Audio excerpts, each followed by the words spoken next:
Good morning everyone and welcome again to the 2016 IPC Swimming European Open Championships here in beautiful Funchal on the island of Madeira. I'm Paul Noble. I'll be taking you through the heats of day 2 of this 7-day competition. Giles Long joins me this morning. Welcome, Giles. Well, good morning, Paul, and some fantastic heats ahead of us this morning. Particularly looking forward to the men's S10 100 freestyle. 2 Brazilians going head-to-head in that. Well, that should be very interesting indeed. The men's S8 400 freestyle and the men's S9 100 backstroke, all very standout events for me. They are very, very fast swimming in prospect for today. We start off with the women's 200 metres individual medley in the SM5 classification. We go down to the 50 freestyle for the lower class swimmers in the S3. A few 100 events to enjoy, and later in the programme a raft of quick fire 50 butterfly and freestyle events, and finish off with a couple of longer events, the 400 freestyle for men and the 400 freestyle for women. World record holders and European record holders in prospect for this morning. There's James Crisp's dad looking a bit nonplussed there. James Crisp, of course, European champion for the first time way back in 1999, the experienced GB swimmer. Oh, absolutely, and Paralympic gold medalist in Sydney 2000. He's not been in that #1 spot really since. He's got the opportunity this year to find his way back to the very top. It could give him the perfectly inverted sporting career. It's certainly something that lots and lots of people on the British team would like to see. The officials being introduced to the audience here in Funchal. Their time massively appreciated by one and all. Absolutely. The officials here for the IPC events, of course. Also, a number of volunteers from the local organising committee, from the Portuguese Sports Union, and from here in Madeira. It's a great setting, Giles, Madeira, and the swimmers seemed to respond yesterday. 4 world records in the first day of competition. Some superb swims there yesterday. There was, wasn't there? But in the heats, lots and lots of very cagey swimming. Lots of the swimmers in those top ranking spots there. A wave to the screen, always very popular. People seeing themselves on the big screen here in the venue. Polish team, they were very loud last night in the final, supporting their swimmers. There's the French supporters. They had a gold medal to celebrate in the European event yesterday. Of course, it's European Open Championship, so we will be looking for the European champions, but a number of countries also represented out with Europe. You mentioned the 2 Brazilians. There's Elodie Laurent, the European champion from yesterday. Always loves the camera, doesn't she? Absolutely. Well, the Russian team there, some superb performances, especially in the visually impaired swimming. Yeah, fantastic stuff from the Russians. That's Grigorev. The big Russian coaches there in the back. There. Spanish. Oh, that's the Colombians actually. Yeah. Colombians got a big swim this morning. Carlos Serrano Zarate, just on the right of your screen here. He'll be in pretty shortly actually. But we do start the morning with the women's 200 metres individual medley for the SM5 class. There is the lineup. Only 9 swimmers taking the start in this one. And the reason there is only 1 heat is there are only 8 finalists can progress to the final. We just have to lose 1 swimmer. Teresa Perales, well, silver medalist yesterday in the 50 metres butterfly, behind this young lady, Sarah Louise Rung from Norway, who has dominated this event for the past few years. never since the London Paralympic Games, in fact. Sarah Louise Rung has been undefeated in this one. Talia Chevelle from Belarus. Not sure if that is Imbal Pizarro actually getting in from the side. That is Chevelle. There's Imbal Pizarro coming in on the side of the pool there. And she will be, well, hopeful of picking something up when they get to the final tonight. But as you said, Giles, I think, again, we could be in for some cagey swimming this morning. Just one swimmer to lose. Well, on paper, Sarah Louise Rung so far ahead of the rest of the field that she really can afford to take this quite easy this morning. Of course, the medley starting off with the butterfly, not an easy stroke to swim comfortably. A lot of swimmers find that when you're swimming butterfly, you're either swimming it or you're not. And so maybe these medley swimmers will have to work the butterfly. Of course, in this S5 class, lots of swimmers don't use the use of their legs. Tremendous shoulder strength to be able to pull themselves out of the water, keep that leg position high. And I think really what they'll be trying to do is get the butterfly over as quickly as possible so that they can then relax into the backstroke, which is a continual chain power stroke. The power, of course, swapping from left to right. Teresa Perales does lead them through on the butterfly leg. She's going to reverse off the positions last night in the 50 butterfly. And Teresa Perales, she's a very strong freestyler. She'll be hoping when they get to the final this evening to be in touch with Sarah Louise Rung. But Sarah Louise Rung, great rotation on the shoulders there from the Norwegian. She goes ahead of the experienced Spanish swimmer. Well, indeed, and you can see she's got a much better body position than Teresa Perales, managing to keep her body much more, all the rotation down the central axis, whereas Teresa Perales, well, her head moves around a lot, chin kind of waggles around. That's all adding water resistance, adding drag, slowing it down. Sarah Louise Rung of Norway now starting up her breaststroke leg. And I'm thinking the distance that she's got over the rest of the field, Paul, what is it now, 7-8 meters? It's a big lead, but I think given how fast she is on paper ahead of the rest of them, it tends to indicate to me that maybe she is kind of taking this quite comfortably this morning.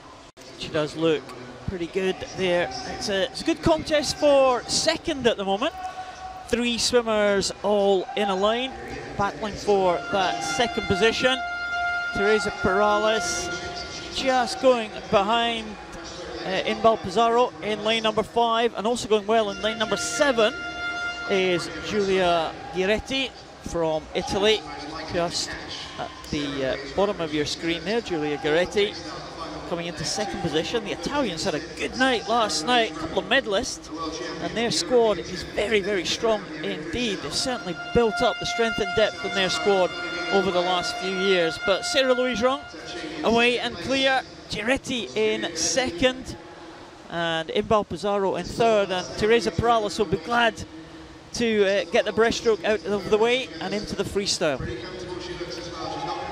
Well, Sarah Louise Rung now into the final 15 meters, looking very comfortable indeed. Long ranging freestyle stroke, and the clock, well, it's rolling over 3:22.23. That's going to be absolutely easy. 3:26.97. Well, her entry time 3:19.67. So that gives you an idea of just how comfortably she took it. She doesn't even look out of breath. It's not bad at all from Sarah Louise Rung. Imbal Pizarro finishing strongly there on the freestyle. Good distance freestyler Pizarro. And Perales in for third position in that one. And Giulia Giretti, well positioned there after the breaststroke. And she's down in fourth position, but the Italian should qualify comfortably for the final. The swimmer who looks likely to miss out on this one, is just still finishing. It's Teresa Goh from Singapore. As you see the start there, Sarah Louise Rung, very, very comfortable as she comes in there on the breaststroke. Keeping her head down for 2 strokes, Giles. Absolutely, allowed to do that in this classification. And the reason for that is the lower you keep your head, the higher you keep your hips. And so they breathe every other stroke, keeps their head position down, keeps their hip position up, and their body position flatter. Well, there, look at that. Fantastic. Hands go into the water, very little air around the hand as it goes in. Good, good, comfortable freestyle swimming from Sarah Louise Rung. Very good extension at the front of the stroke, isn't it? Great distance, kind of style of freestyling. Really stretching forward on that freestyle. Look comfortable though. Sarah Louise Rung will be fastest into the final this evening, ahead of Pizarro and Perales and Teresa Goh. Good improvement on her entry time, but she is in 9th position and will miss out on that final.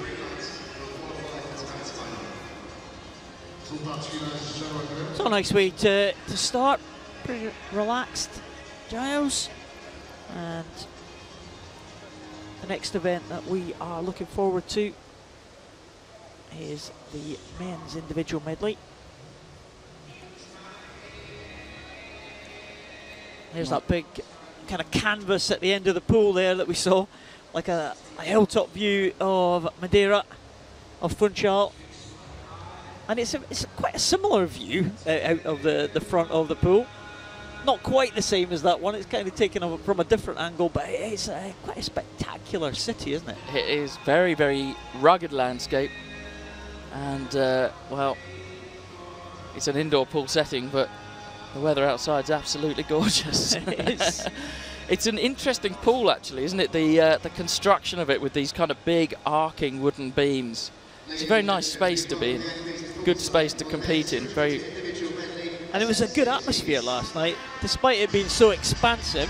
It was really good last night. The teams and the spectators really got behind the swimmers and kind of helped them on to some good performances, I think. Let's see what kind of performances we are going to get here. The men's 200 individual medley, SM6. Nelson Crispin from Colombia. Well, he goes in the fast lane in lane number 4. And young man Nelson Crispin, who has come through the ranks in the last few years, and he's now one of the world's very best in Colombia, who didn't have a Paralympic swimming medal, well, not for a long, long time, up until 2008, and now building a good squad here. Yuri Luchin, well, watch out for him. Just 18 years of age. He is the world champion in 100 breaststroke, so we'll see what he can do on the breaststroke line. Of course, in the medley, can all switch about in terms of each different stroke. Sasha Kindred from GB is the European record holder, the experienced Great Britain swimmer, set that record in the last European Championships in 2014. A couple of swimmers starting from the water, most starting from the blocks, one with a sit start. Oh, great dive start from Nelson Crispin there. It's going to be interesting to see how he handles this, because in the next heat is Thaleson Glock from Brazil. And he's going to want to make sure that Thaleson Glock knows he means business. He's not.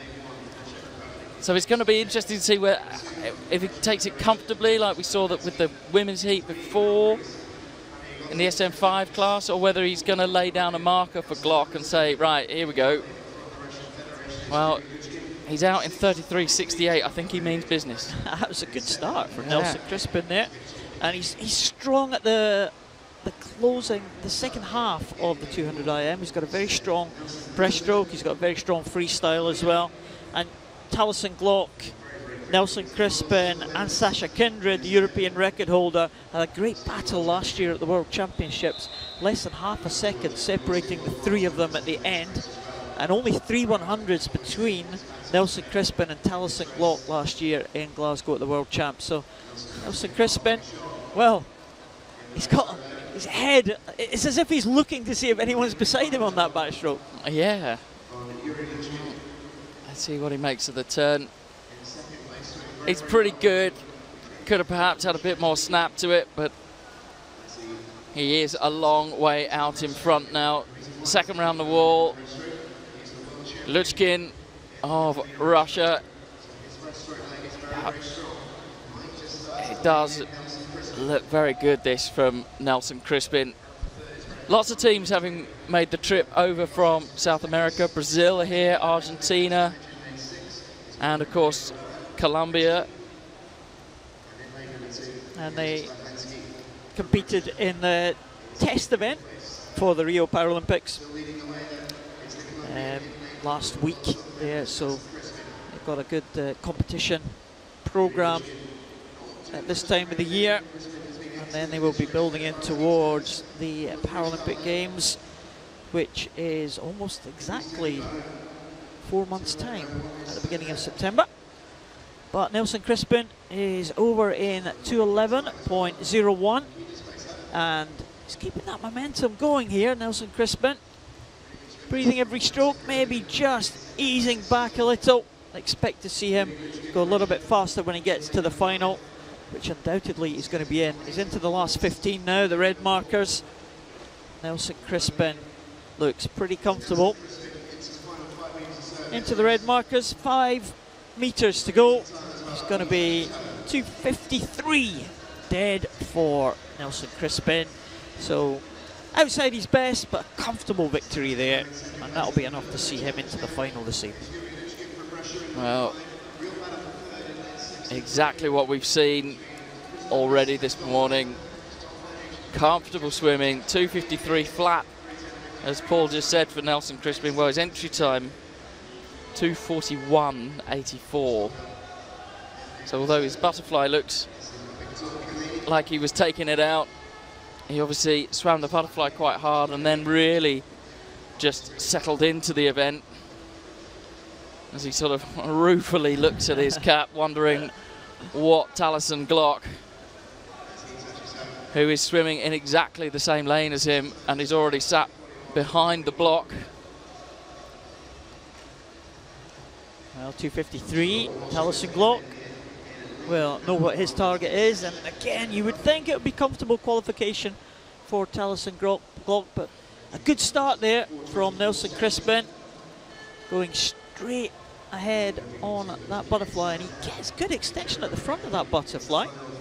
He does. He's not the tallest swimmer, but makes a good job of switching the power between the arms and the legs on the butterfly and on the breaststroke. And there on the freestyle, well, he manages to make it look like a long and rangy stroke.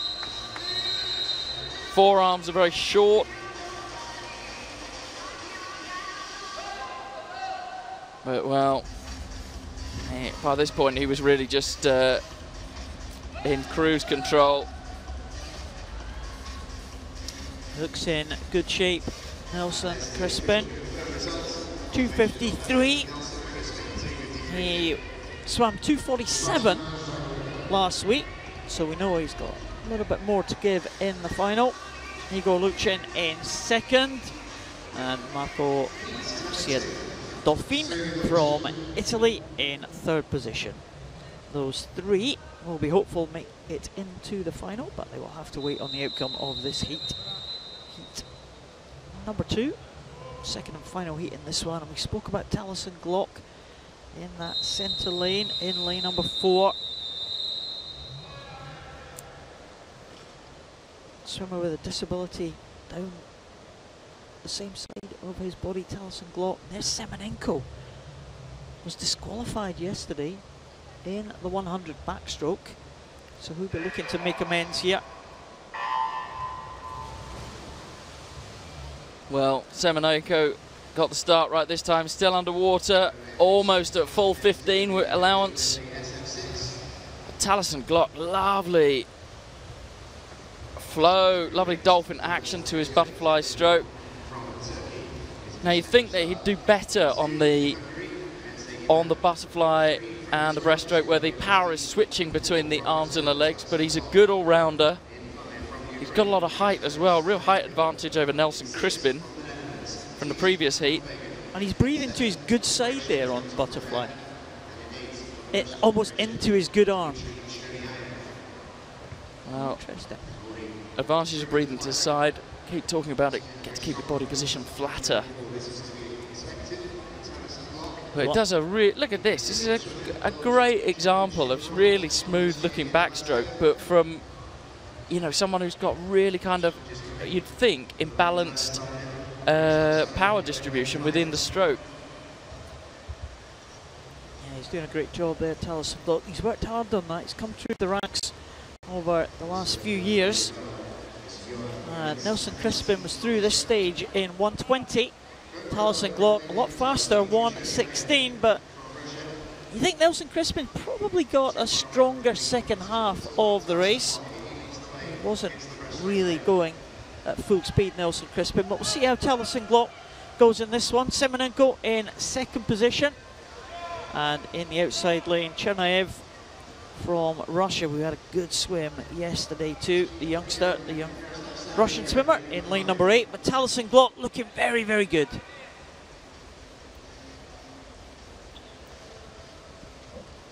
Oh, he's coming into the final 10 meters. There you can go. You see, trying to keep shoulders level as they come up.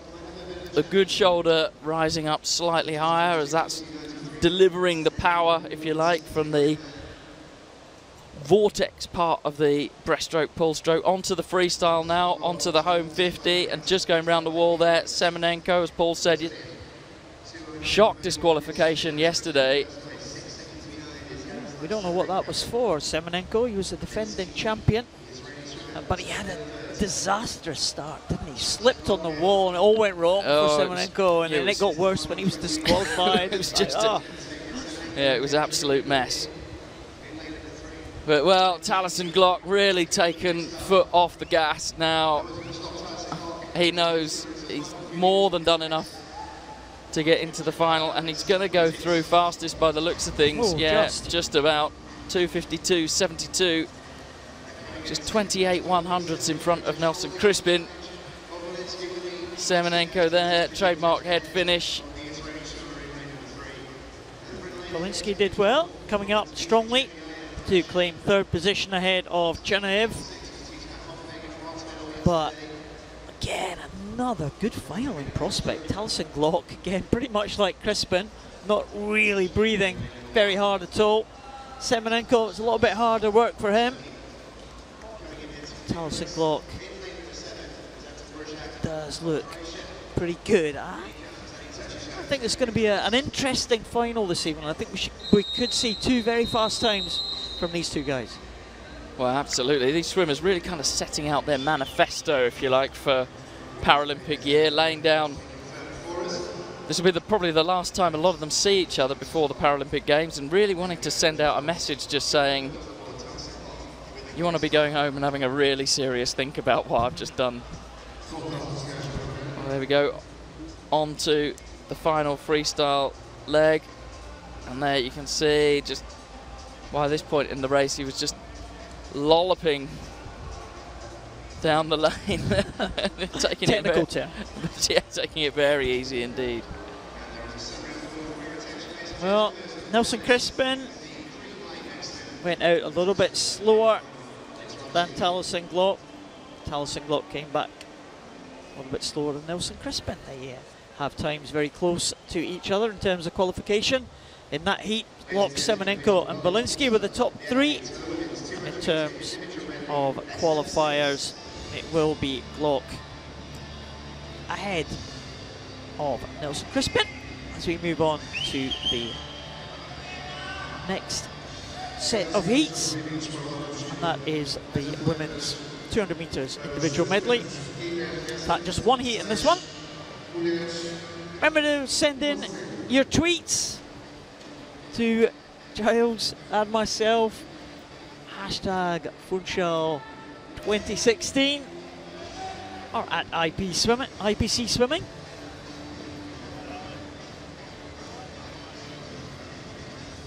any questions you have for Giles, the expert analyst, he'll be happy to answer. A lot of Twitter action yesterday from the Spanish. They had a good day yesterday in the pool. Lots of support on Twitter, so keep those tweets coming in if you do have specific questions for us. Then we'll try and get round to them. But it is quite thick and fast there. We are on to the women's SM6 individual medley. Ellie Simmons, the world record holder, not taking part at these European Championships.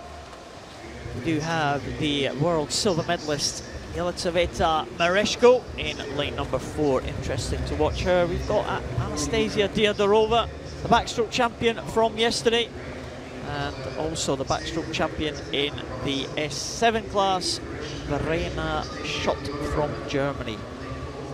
But the two swimmers out in front, the two youngsters, 14-year-old Ellie Robinson from Great Britain with a black cap, and 13-year-old Nicole Turner from Ireland. It's been great watching the progress of Robinson and Turner over the last 2 or 3 years. They really have started coming through. Haven't really got enough experience, I think, to approach an event like this and cruise through the heats. Really need to make sure they nail it in the heats. Well, coming through there in lane 4 in the blue hat, well, that's Mereshko. Well, she stepped up a gear and then some a few years back, and we were watching her and we thought, well, she really could go on to great things if she could work on how to finish her race and bring it home. And then last year at the World Championships, well, she certainly showed that she could do that in the 400 freestyle. She just kept going and going and going, and left with the gold medal in that event. Tight for second place. Yeah, Verena Schott just round in front there. Then Nicole Turner. Emma Robinson of Great Britain just sitting behind the leading 4 ladies. Again, the SM6 class, Giles, a range of disabilities that we see in this one. It's kind of a melting pot. A melting pot, that's a good phrase for it. A number of Mereshko without the use of her legs. We have several swimmers with dwarfism in this one. We also have swimmers like Diadorova without the use of arms, with no arms at all. Mereshko though, going over. We'll just check on the clock here, 2:25.90. Well, she was inside world record pace at halfway, but she's now well outside that. We know Ellie Simmons, very strong second half of the medley, so it's always going to be difficult for any other swimmer to keep up with the pace of Ellie Simmons over that second half of the medley, and that's how it's proving this morning in the heats. World record at 3 minutes is not going to be challenged this morning, but Mereshko will be pleased with this heat swim. I'm sure she has a lead of over 10 metres on the rest of the field as she comes into the closing stages. Entry time with 3:06. She has swum at 3:06, just 0.3 of a second slower than her entry. That was a time that won a silver in the World Champs last year. Verena Schott in second, just ahead of Nicole Turner. Ellie Robinson in 4th position. That will qualify them for the finals. Of course, only one heat in this one, only one swimmer to lose. It looks at the moment like it could be the swimmer in lane 8, Peggy Sontag from Germany, who is going to miss out on that, as the other swimmers all coming together, very close there. No doubt about the winner there, Mereshko, taking that one pretty comfortably. Right, look at the time that Anastasia Diadorova went. Finished in 3:41.98. Well, her entry time is 3:18.15. And well, she won the backstroke yesterday, and maybe she's had a conversation with her coach to take it easy in the heats today, but well, might have overcooked it a bit. She's not going to get a great lane out of that. Well, here's the heat winner, Mereshko of the Ukraine. High stroke turnover into that freestyle finish. Good smile there as she looks up at the clock. No, she's done exactly what she wanted to. It's actually quite a quick time to her entry time in the end. 3:06.41 to 3:06.08. It's pretty close to her best. That was the 3:06.08, the time she swam in the World Champs last year to win the silver medal, so she looks in good shape. Mereshko from Ukraine. And ran a shot looking to add another medal to the one that she won yesterday. Move on now to the other end of the pool, the 50 freestyle for the men's S3.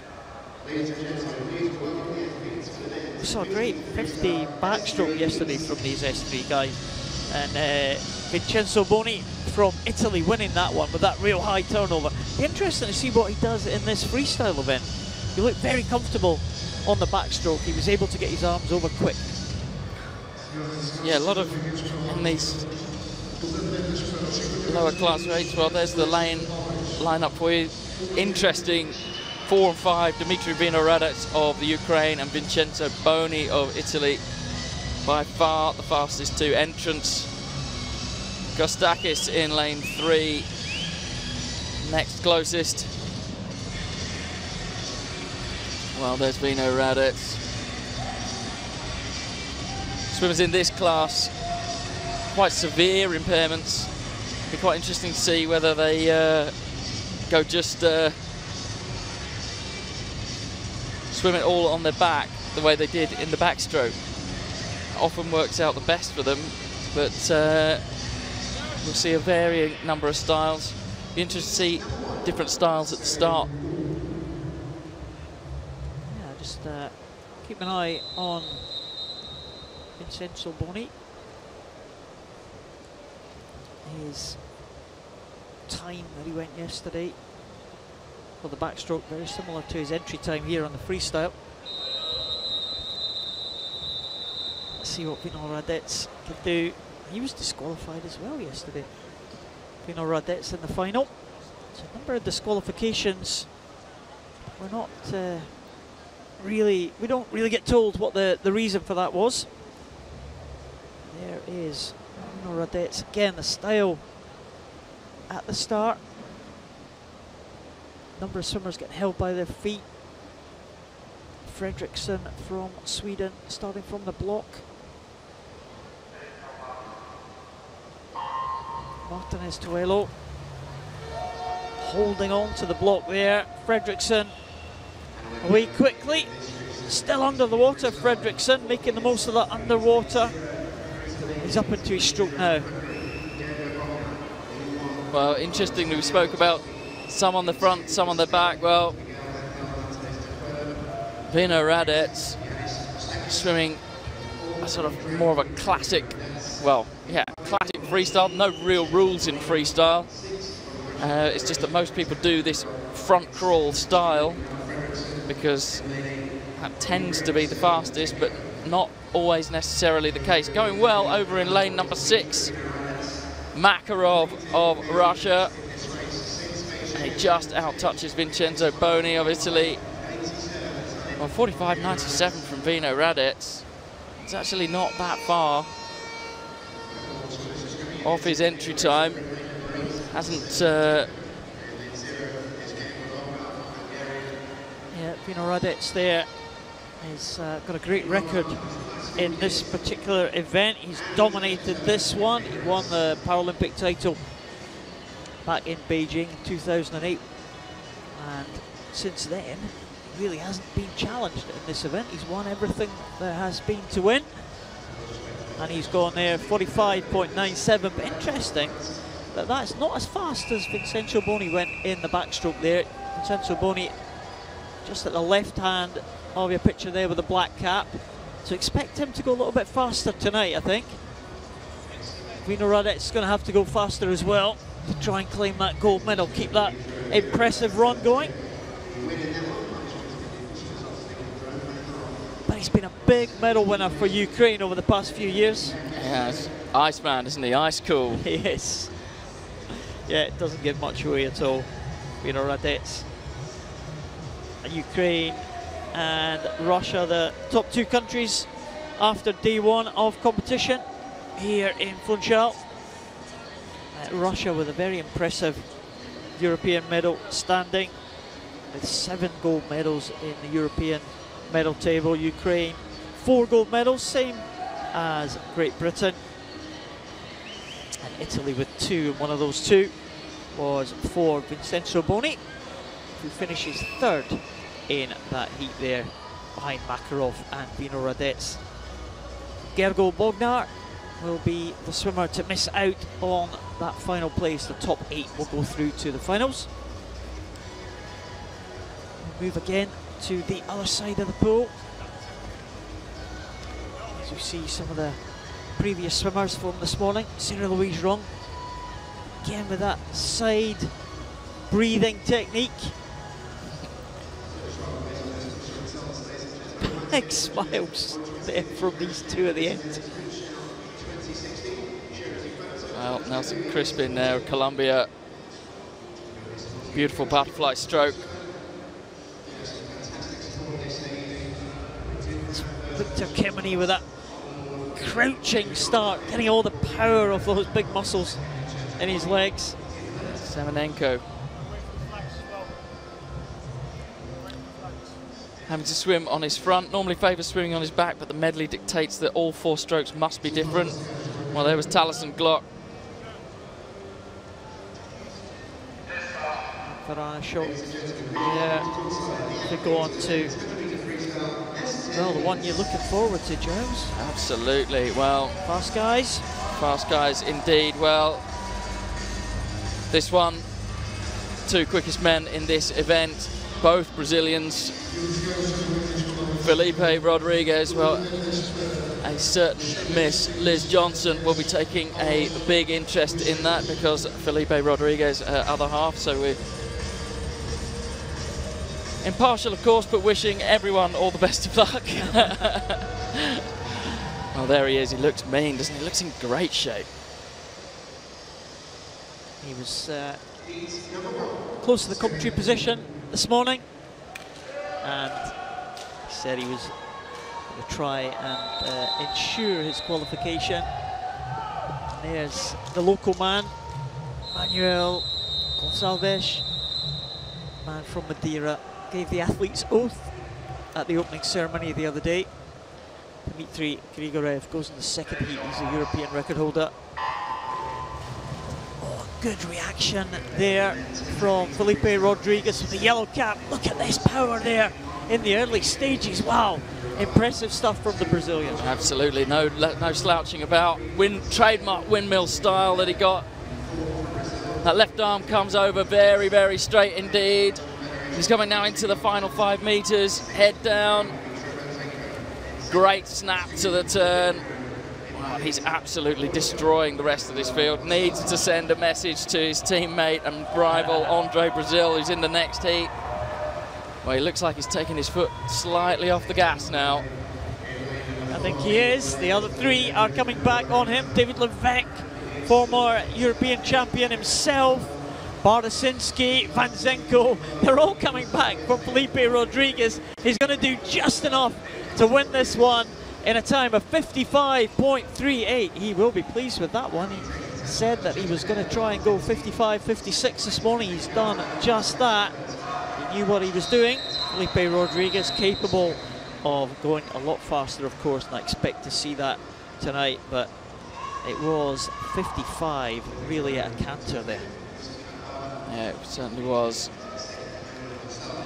It's a very laid-back approach to life, Felipe. Well,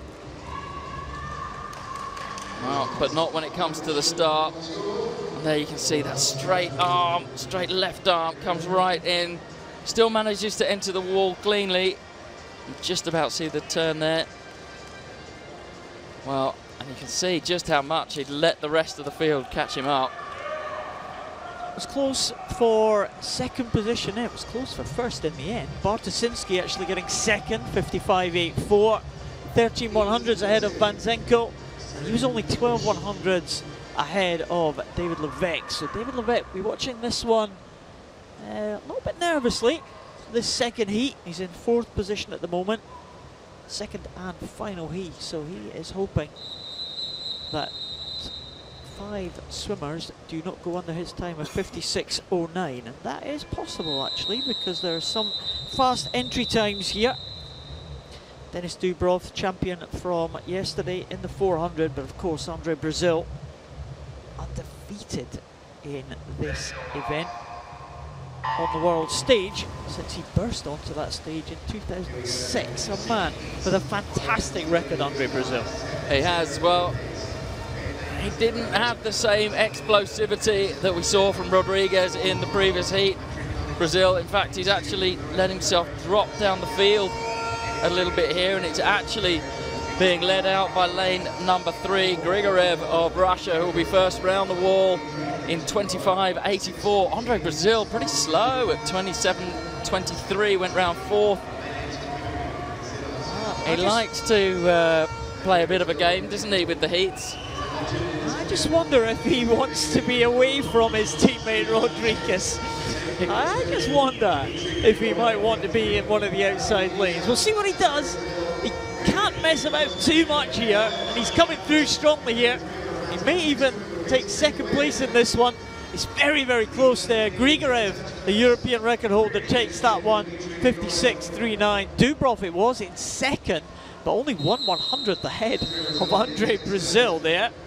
That's going to be very interesting. And in fourth position in that one was Simone Chioli from Italy in 57.10. So I think those will qualify for the final. Karlinski wasn't far behind too, 57.14. So it'll be interesting to see where that leaves Andre Brazil. He was playing a little bit of a game, but it's a dangerous game sometimes. Oh, it is indeed, because you might be able to see the swimmers either side of you, but you can't then guarantee what's happening in the lanes the other side of that and the other side of that. So it was a dangerous game, but well, he's got away with it, and it's racked up to be a great final tonight. Third place to Andre Brazil. Dmitry Grigorev wins that heat ahead of Denis Dubrov. It was tight for the first 5 positions there.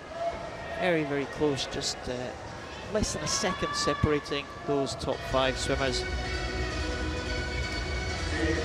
Well, not going to see the qualifiers, unfortunately, but I think the 2 Brazilians will be in there safely into the final, and by my reckoning, the former European champion, David Levesque, will also be taking his place in that start, along with the top 4 in that second heat. Well, on to the women's S10. Again, we saw some fantastic contests yesterday. Claudie Laurandi from France, the European record holder. She goes in lane number 4. And a good swim from this young lady, wasn't it? Julia Jaborska from Poland finished really strongly in the 400 freestyle. Absolutely. Well, Jaborska and Laurandi, very different approaches to freestyle swimming. Laurandi much more precise. Much more precise swimming. Jaborska much more about just getting the arms in, getting them round, but leading the race out in lane number 2. Hernandez Santos of Spain. Laurandi already turned the tables on her and going into the wall.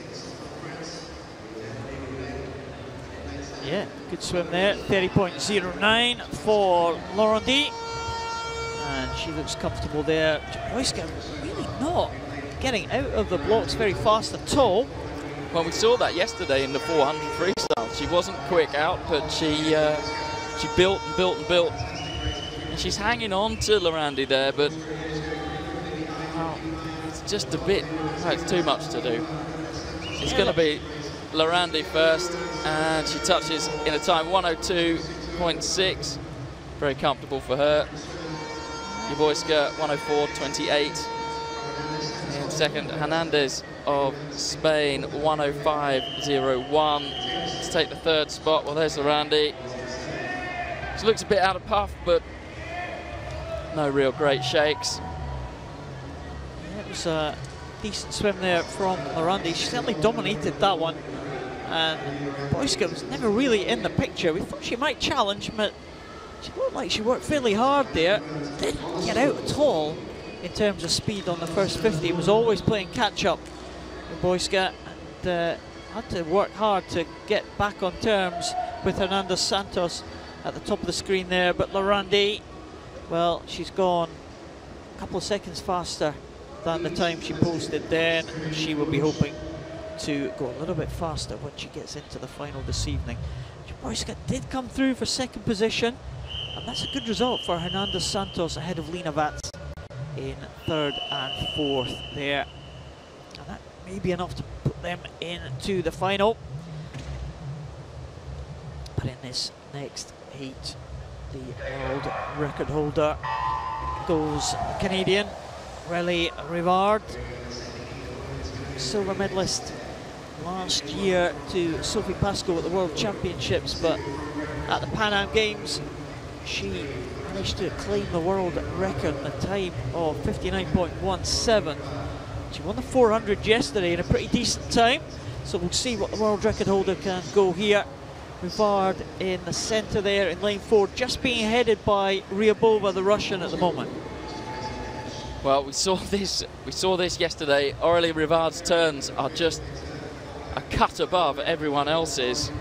Ryabova went in first, but Rivard came out first.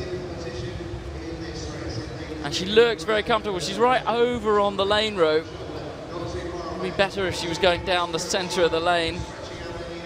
But Nina Ryabova, well, she's making sure that she wants to get close to Aurélie Rivard. But Rivard's going to have done just enough. It's a walk in the park for her. 102.24. Good swim for Nina Ryabova. 102.55. Yeah, very good. Just a little bit faster, just a touch faster than Elodie Lorandi. But Rivard looks pretty good. 102.24. She set the world record there. She was out around about a second and a half quicker. So expect to see her go a little bit quicker tonight on that first 50. Rivard, Elodie Lorandi. Interesting that on the start, Rivard doesn't try to put one hand on top of the other. She's got one hand missing, but she doesn't try to make the wrist match up with the hand, instead going for a slightly splayed start. It doesn't really seem to cost her in terms of streamlining under the water. Well, and that was the slender advantage that she'd eked out. And really the race turned with the change of direction. And there she knows exactly where Nina Ryabova of Russia is. Rivard takes it by 0.3 of a second. Ryabova in second. Zuiderveld from the Netherlands in third place. 104.02. Men's backstroke S9. For this first heat. First of two heats for the men's backstroke. Tamasto will be the favourite for this one. His entry time of 105.24. And he is next to Lewis White from Great Britain and Christian Vincetic from Croatia. Tamasto will be the man to watch out for here. Silver medalist at the last European Championships. Behind James Crisp. And Vincetic next to him. There's Lewis White, a young man from Great Britain making his GB debut at a major event. Lewis White, of course, swimming for City of Derby, the same club as the world record holder in breaststroke, men's breaststroke, Adam Peaty. So So Lewis White there going in lane number 3, getting a good start, but the best start probably Tamas Tolt, and also going well in lane 1, Moscovoy, and also in lane number 7, Skaliuk, who had a great World Championships last year. 4 gold medals for the Russian there, but already as the race progresses, Tamas Tolt coming through in the centre. Well, the outside lane's also looking good. Moskovsky going well, but look at Tamas Tolt. Very still head position, shoulders rolling around the head. Lewis White doing well to hang on to the pace here. Vincenzic coming through for Croatia in the red hat. The angle of the TV camera there slightly distorting the view, and here they come for the finish. 1:07.09, very comfortable indeed for Tamas Tolt. Lewis White, well, 1:08.56, that puts him into third place. And that's not a bad swim from Lewis White. Vincenzic finished second from Croatia, 1:08.39, so not a lot in it between him and a young man from Great Britain. Tamas Tolt just in the second half of that race stamped his authority on that one, and he was in 1:07.09. It's pretty comfortable for him. There, Tamas Tolt with arm disability, just missing the lower part of his right arm there, and he gets in 1:07.09. Clear victory over Vincenzic and Lewis White, 2 Russians in 4th and 5th position. And we move on to heat number 2, and we see James Crisp again competing in another European Championships. I was looking at his record going back. The first European Championships he competed in was back in 1997. He took the bronze medal. Took gold in the next European Championships was 1999. So that's his first European title way back then. Patrick Biscup was the bronze medalist in the previous European Championships in 2014. Philippe Garcia, the Portuguese swimmer, in the outside lane in lane number 7. Well, very high start position there from Crisp, and also going well, Pangabeen of India taking it out. But already James Crisp stamping his authority on this race as they go through the 25-metre mark. And going with him, Patrick Biskup of Poland. Biskup, well, it looks like he's going to be quickest into the wall. Yeah, looking good there, the Polish swimmer. As I said, bronze medalist last time. He's got 0.3 of a second advantage over James Crisp. 31 they have gone out in, and it looks like these two, Patrick Biskup, young man from Poland, just 18 years of age, looking good at the moment. Absolutely. Well, James Crisp looking very comfortable. Last year at the World Championships he tensed up, didn't perform as well as he'd hoped, but this is going to be Patrick Biskup. It's going to be pretty quick actually going in.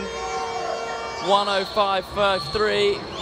Well, James Crisp 1:06.03 and Pangabeen 1:08.88. Well, that's quite a comfortable swim, I would say, for James Crisp. Patrick Biskup, well, roughly on his best. Well, you know, Patrick Biskup there coming into maybe the last 15 metres, just eased off a little bit, I thought. Okay. And, you know, I think he's got a little bit more to give. He's pleased with that one. When he saw he had the lead over James Crisp, real low starting position compared to James Crisp. Completely opposite approach, wasn't it? Well, this is the turn. Biskup and Crisp very similarly matched in their impairment type in terms of push from the wall. I think by that time Biskup was easing up slightly. So he wins that heat, and he will be the fastest into the final. No doubt the young man from Poland will be a threat there to the reigning European champion, James Crisp. Pangami from Indonesia in third position. That'll be enough for him to qualify for the final. Bastian Fontaine from Germany, that may be enough for him. We'll have to wait for the summary of the results for that fourth position. Top three should make it. In fact, Fontaine's just missed out. He's in ninth position, Bastian Fontaine from Germany. Skaliuk claims the final position in the final this evening. So, well, it's interesting there. Some people swimming pretty good times. Definitely some people holding back for the finals this evening. Should be a good final, that one. Yeah, there's some very, very interesting races being set up for tonight. Make sure you join us. We'll be streaming from 5 o'clock local time, which is same time zone as the UK and Portugal. Looks sweet. Let's see what the women S9 swimmers can do as they come out for first of their two heats. So Ellen Keane go past there. Just wonder if her mum and dad are in the audience. Ellen Keane, it should be fairly easy to spot. They're always bedecked in green, head to toe. Stephanie Millward though, well, she has had a good season so far after a couple of years of not great form for Stephanie Millward. Made a qualification standard for the GB team for the World Championship, in fact for the Paralympic Games even, last week. Stephanie Millward in good shape at the moment, and you saw Sophia Konkley from Hungary, 14-year-old Hungarian who competed in the World Championships last year. They should be the two favourites for this one. Polina Wozniak we saw in the water there. The arm amputee there in lane number 6, Wozniak. Crouching up against the wall. We'll see what Millward can do. Konkley in lane 5. Off to a good start, but the best start was Ellen Keane. It certainly was. Stephanie Millward, a couple of years in the doldrums, as you said there, Paul, form-wise. Well, she looked good here in this race. She's moved up now on Ellen Keane. Keane still looking good, higher stroke turnover than Millward. As they come now into the turn. It's a pretty good turn from Stephanie Millward. Certainly better than the ladies either side of her. She's made ground out of both of them. We'll see how Stephanie Millward can go here. She won the European gold medal the last time in 2014. She is the record holder, set way back in 2009 at the European Championships, 110.20.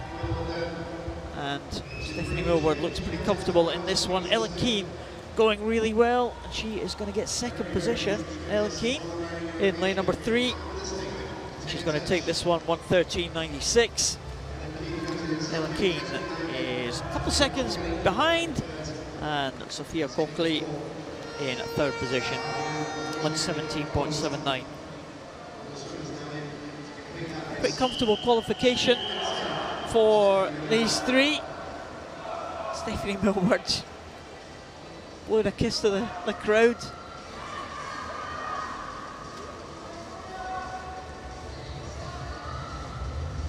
I think I can see Ellen Keane's family there bedecked in green on the balcony already, right at the front near the Irish flag.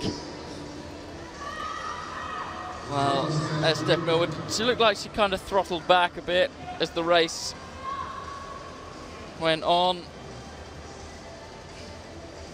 Looked fairly comfortable in the end. Yeah, Stephanie Millward takes it, 1:13.96. Ellen Keane in second. Sophia Konkley in third. Ahead of Wozniak there in fourth position, 1:19.77. So those four swimmers be in good shape to try and make this final. It's interesting, Giles, that you ever experienced a time where you think, you know, qualification's fairly easy, the tactics come into it? Do you think about the final? Just think about making sure that you're in it. I think I tended to go for the do 2 big races in the day. Amy Maron missing from this race. That's the empty lane. Nuria Marquez Soto of Spain taking it out. Certainly on paper, by far the fastest in this race. She's entered in at 1:10.68. Well, the European record, as Paul said, is only 1:10.20. The world record belonging to the great Ellie Cole of Australia, set last year in Glasgow at the World Championships, 1:08.67. I don't think we're going to see that broken tonight, but you never know. Marquez Soto, well, she looks comfortable, but she's also not taking this easy at all. Oh, she maybe is employing your tactics, Giles. The 2 big swims in a day here. Blow the cobwebs out. Absolutely. And she is a great young talent, Marquez Soto. And she's coming home now. Now watch the clock now. It's not going to be far away from the European record, 111.09. Wow, Marquez Soto. That was a very, very good swim there. And just 0.3 of a second slower than she went in the World Championships last year to claim the bronze medal. Got a bronze last night in the 50 freestyle, so she's going well. The youngster from Spain, just 16 years of age, one of the younger swimmers in this S9 classification, and she's really come through in Spain. Got a couple of good swimmers in that S9 classification for women, haven't they? They have indeed, and we tend to see that with the younger swimmers who haven't yet built up that experience and the confidence to be able to just sort of wend their way through the heats. They really have to, they just have to make sure that it goes right for them. Yeah, very, very strong backstroker there. And you can see when it's slowed down, like when all swimming's going right, it all, you know, the old cliche of she just makes it look easy. Pretty snappy around the wall, up quite quickly, as you'd expect from any swimmer that's got a leg disability, haven't got the kick drive to take the advantage underwater. Yeah, good finish there from Maria Marquez Soto. Takes that one 111.09, well ahead of the 3 Russian swimmers, Kanova, Proshina, and the very tall Natalia Mamlina. We saw her on the podium yesterday, towering above the 2 Spanish girls. Yeah, she's got an incredible height advantage, but never really kind of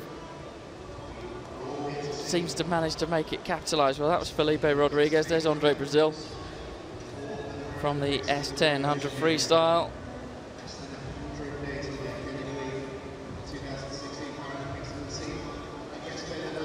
It's all pretty relaxed this morning, Giles. We're running slightly ahead of schedule.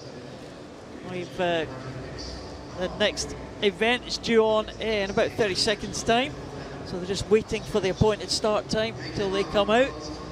It's all very nice this morning, isn't it?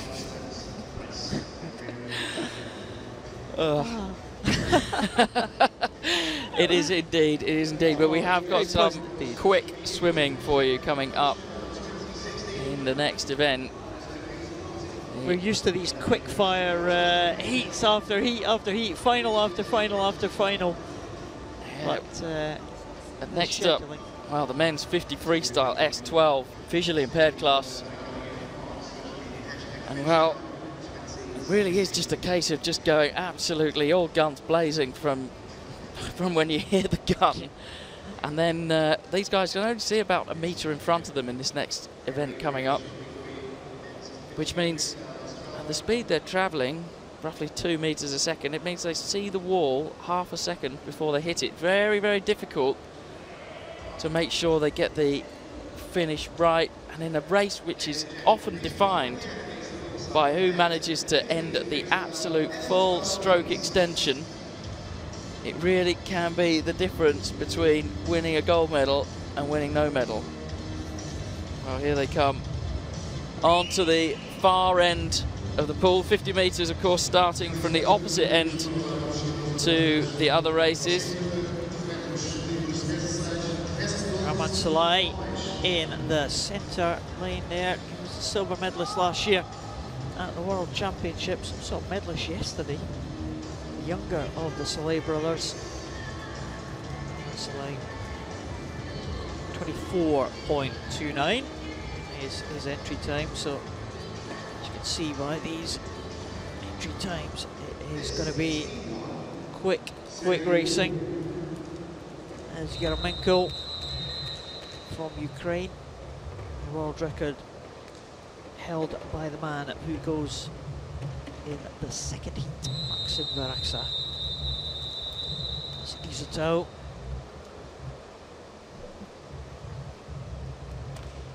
He goes in lane number 6. Start very important now in this 50 freestyle.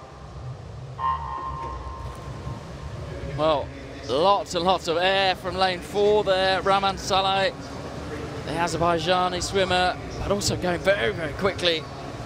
Tiganidis of Greece in lane number 3, but it's going to be very, very tight, this one, Paul, as they come now into the final 10 meters. It is very tight indeed. Lane 4, Rahman Salai, and lane number 3, Tiganidis together.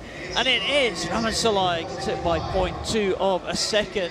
This kind of straight arm style of sprint freestyling there, Rahman Salai, and that is decent time, 24.65, just a few tenths of a second outside his entry time. I can't wait to get out. Well, there's the start. Salai up first, but Tiganidis of Greece just above him there, came through very quickly. Takes a breath. Really should be trying to do the 50 meters without breathing at all, but head down into the final 5 meters. He takes a breath there. Crazy. Ooh. Crazy. Nearly cost him the race there, but not quite. He wins it by 0.2 of a second from Tiganidis, and in third place was Yarmenko. Well, this heat number 2 sees Maxim Varaksa, the fastest Paralympian in water. He has the fastest 50-meter freestyle world record of any swimmer, 22.99. Incredible. And he always does it wearing a fabric swimming hat. That's his trademark, isn't it? Awesome. Dimitri Salai, second of the Salai brothers, away there, and well, Varaksa was not quick off the blocks there, but it was very, very good start there by Nevlin Svetov. But very close, the 4 swimmers there, all in a row here, and Varaksa just stamping his authority on this one. Also going well, Dimitri Salai, Nevlin Svetov in the mix as well, but it is Maxim Varaksa, 24.04, Dimitri Salai 24.32 in second position, and Nevlin Svetov in third place, ahead of Daniel Simon and Great Britain Stephen Clegg. There is that fabric swimming cap. He wasn't off quickly at all, was he? No, he wasn't. He just has got so much power at his disposal. And well, he's breathing, he breathes again, has one again. It's just, we won't see that in the final. It'll be all head down and charge for the finish. Well, there is Maxim Varaksa, long unbeaten run to defend tonight in this European Championships, 24.04. Dimitri Salai, 24.32, and Nevlin Svetov, 24.69. I think top 5 in that heat will make it to the final. Stephen Clegg, making his JB debut, will make it into the final in 8th position. Women's S12, next one. And again, Giles, I think this is one that I'm looking forward to as well, certainly for the final, because we have two swimmers here who have kind of come through the ranks at the same time. Darya Stukalova from Russia and Hannah Russell, who goes in the second heat from Great Britain. They both made their debuts in the European Championships in 2011, I think it was, and they both progressed right to the top of the world rankings. But Stukalova, oh, what a 100 butterfly win she had yesterday. Well, she did indeed. And Hannah Russell, a backstroker and freestyler, Stukalova, a freestyler and butterflyer. Stukalova in the turquoise costume there in the centre, white hat.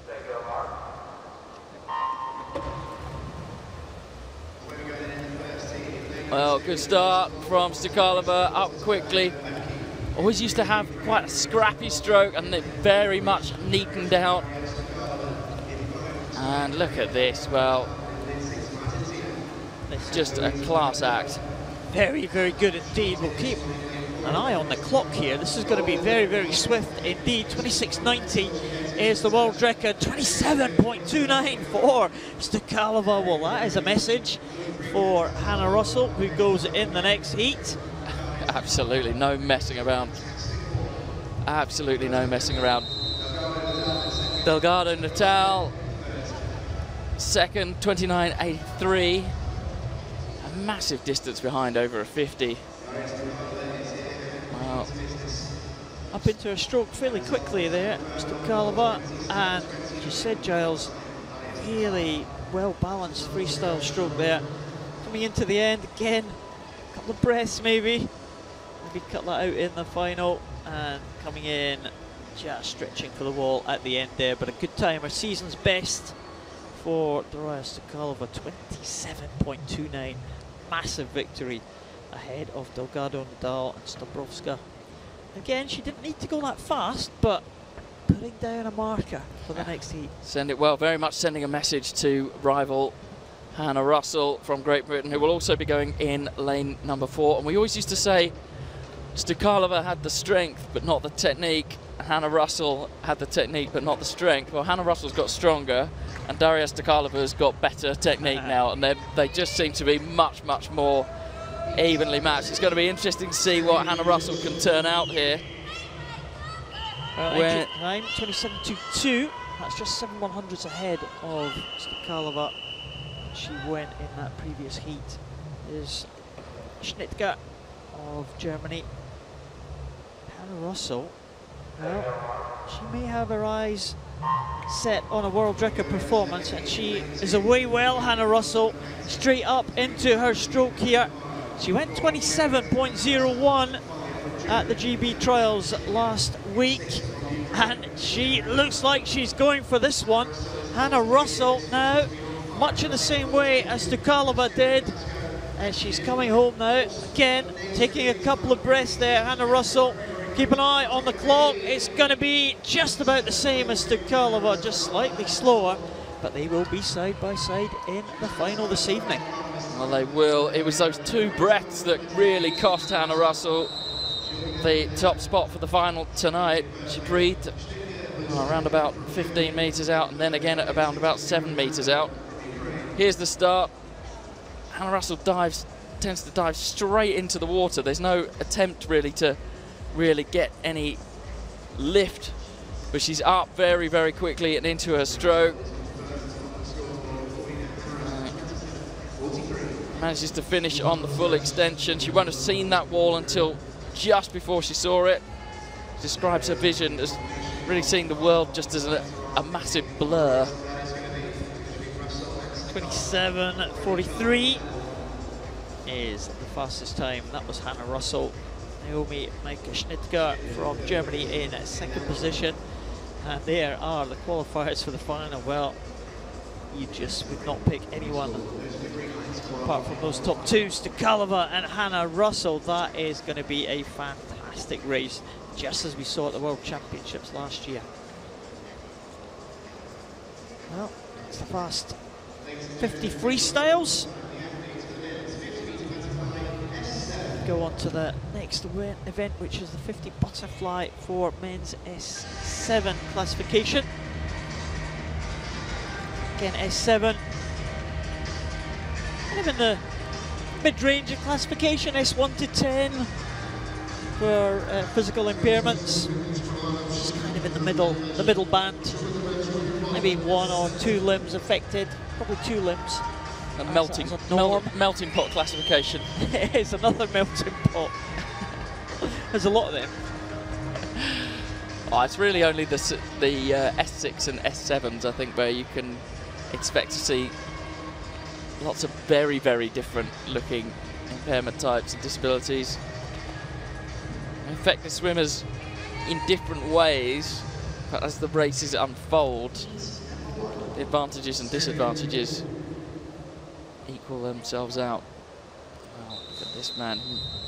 Very serious look on Carlos Serrano Zarate's face. Man from Colombia, entry time 31:74.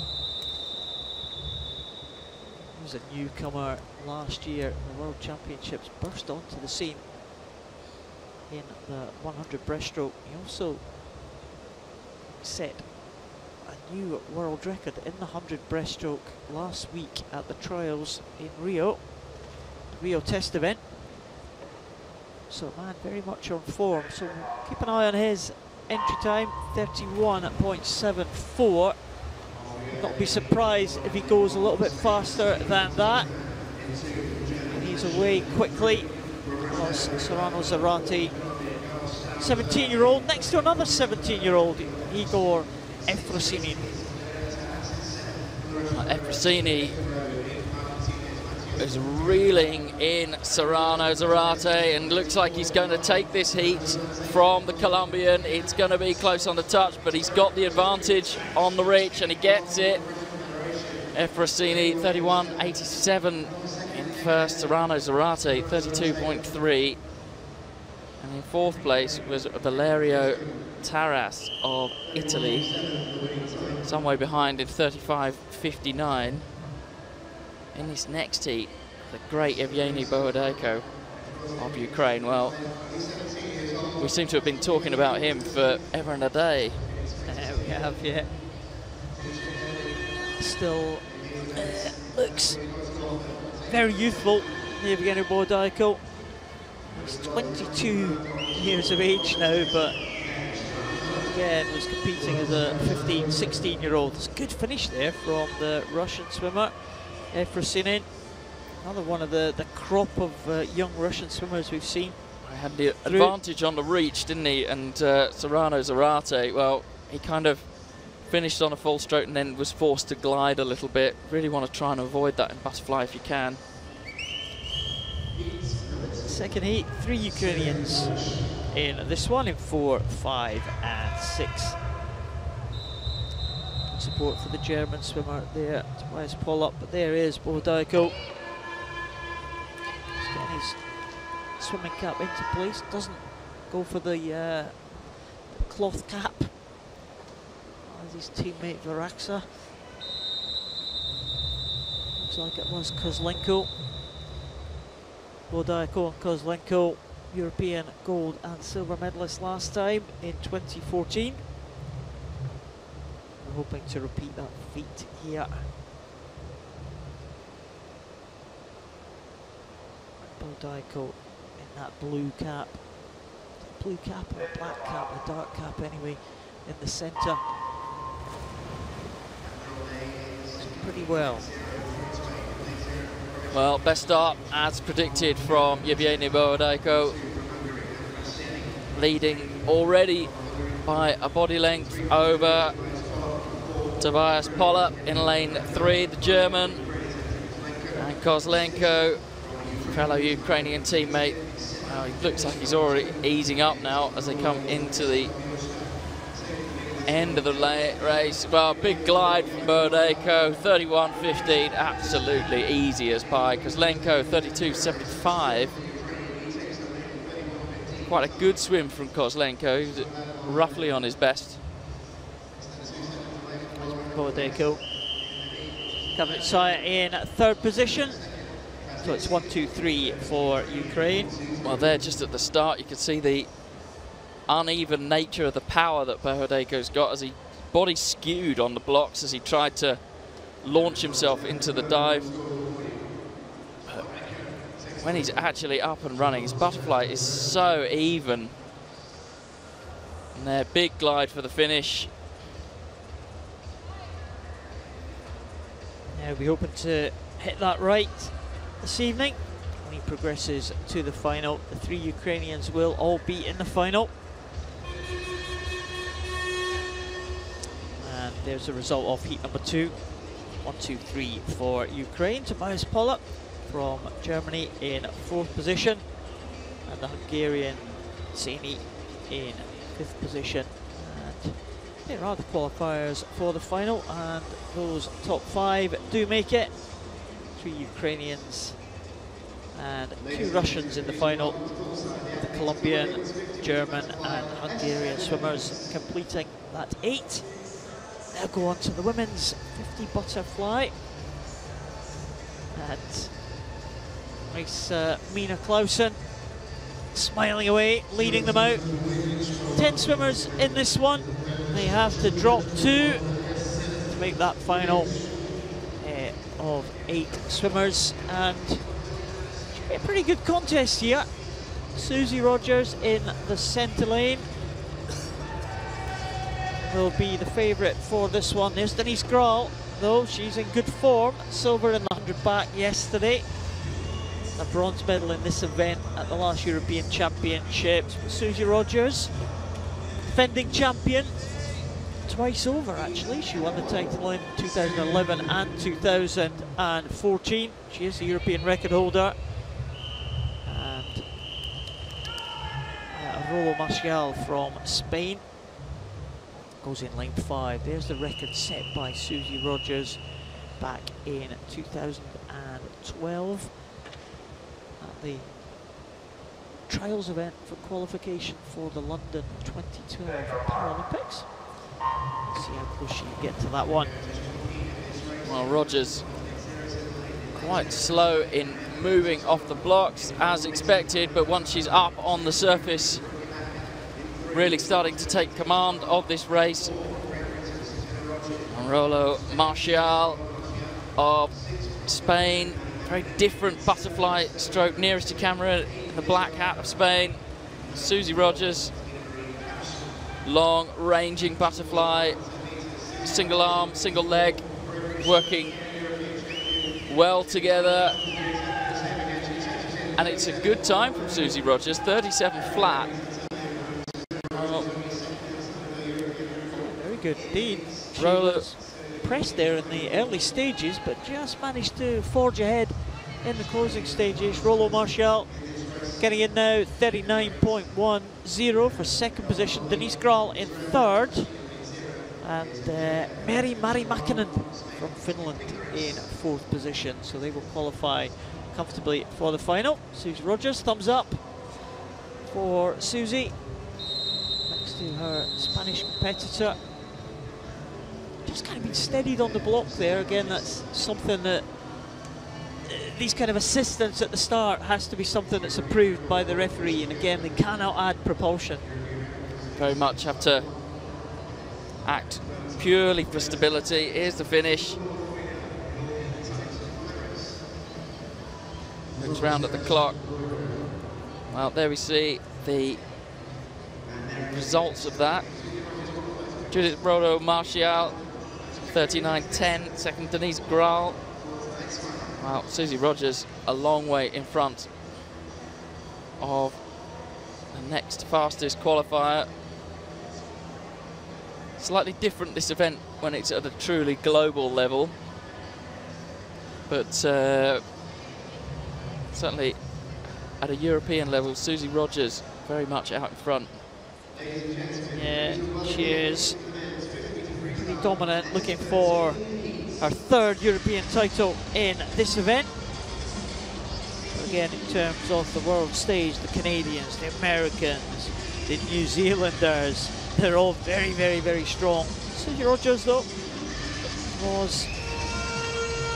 has been a medalist on the world stage as well, so see what she can do in the final, see if she can get close to her best time to move on to the next event, which is the S13 50 meters freestyle. Swimmers with a visual impairment. Carlos Fahrenberg we saw in lane 4, the World Championship silver medalist. Alexei Fedina, the European champion twice over in 2009, 2011. He goes in lane 5. World record holder goes in the second heat. There's Fahrenberg. Again, he'll be a swimmer hoping to be in really good shape come to his home Paralympics in a few months' time. Absolutely. The roar, I think, for every Brazilian swimmer will be second to none. It's kind of a huge amphitheatre, if you like, surrounding the pool, isn't it, from all sides. It's going to be a superb venue in Rio. Brazilian team not yet completely settled, so good swims here at these championships, may be decisive in terms of selection. Fedina in that black cap getting away well. Fahrenberg now coming back onto level terms almost. It's a kind of very scrappy, very rangy stroke from Carlos Fahrenberg. He looks like he's going to take it. No, he does take it in 24.54. Fedina in second position and smashing in third position. But Fahrenberg, it was powerful, but it was very kind of untidy, wasn't it, coming into the finish? Absolutely, made it look very, very hard work indeed. Yeah, it was all about the stroke turnover and just power, but wow, the delivery of that power, it could be so much better. Here's the start. Wow, and he lost ground to Alexei Fedina of the Ukraine. And of course, well, here's the finish. He does manage to keep his head down, but as you can see, the hands go in and they just seem to slip in the water, almost like the wheels spinning on a car. Well, it was a good swim, 24.54 for Carlos Fahrenberg. Very effective. That technique that he employed there, just 0.4 of a second outside his qualification time. Alexei Fedina in second, Stefan Smudgin in third. And the second heat will see the world record holder take to lane number 4. There he is, Ihar Boki. He was disappointed last night not to get the world record in the 100 butterfly. He was bang on it, just slipped away. He sets himself such high standards, doesn't he? Oh, what can he do this time? 23.20 is the world record. He goes in lane number 4. Denisenko, European silver medalist from 2014. Well, he was up last, but he's out in front by half a body length, head down, and now this is seriously good freestyle swimming. Absolutely workmanlike into the final 5 meters. It's going to be quick. Oh, it is quick. Just 23.58. Just, I think he's trying to adjust his stroke coming in there, it looked like. Well, that's something we expect to see with these visually impaired swimmers. They, you know, they just don't get that kind of the ability to see the wall from far out to be able to adjust that stroke. Everything tends to happen quite last minute. And here we are. Look, one hand right on top of the other. A few butterfly kicks, and then the pop through the surface, and he's up and running. Well, it was a we always say this, don't we? We always say this. We just would love to see him break world records. He did breathe coming into the last 5 there, and he was just close to the wall. He almost hit the side of his head on the wall. He was so close to it. He was traveling at such speed. and that time 23.58. Well, that was excellent time there from ER Bulky. He's got another few tenths to drop tonight, and probably a couple of things that he'll think, by his high standards, that he can improve on. Definitely. I'd love to see him race against Maxim Varaxa, the S12 class. That'll be the showdown we've always wanted, isn't it? Well, absolutely. Maxim Varaxa is, at the moment, the fastest Paralympian in water with that world record of 22.99, but I just wonder if ER Bulky maybe got his sights set on maybe claiming that title.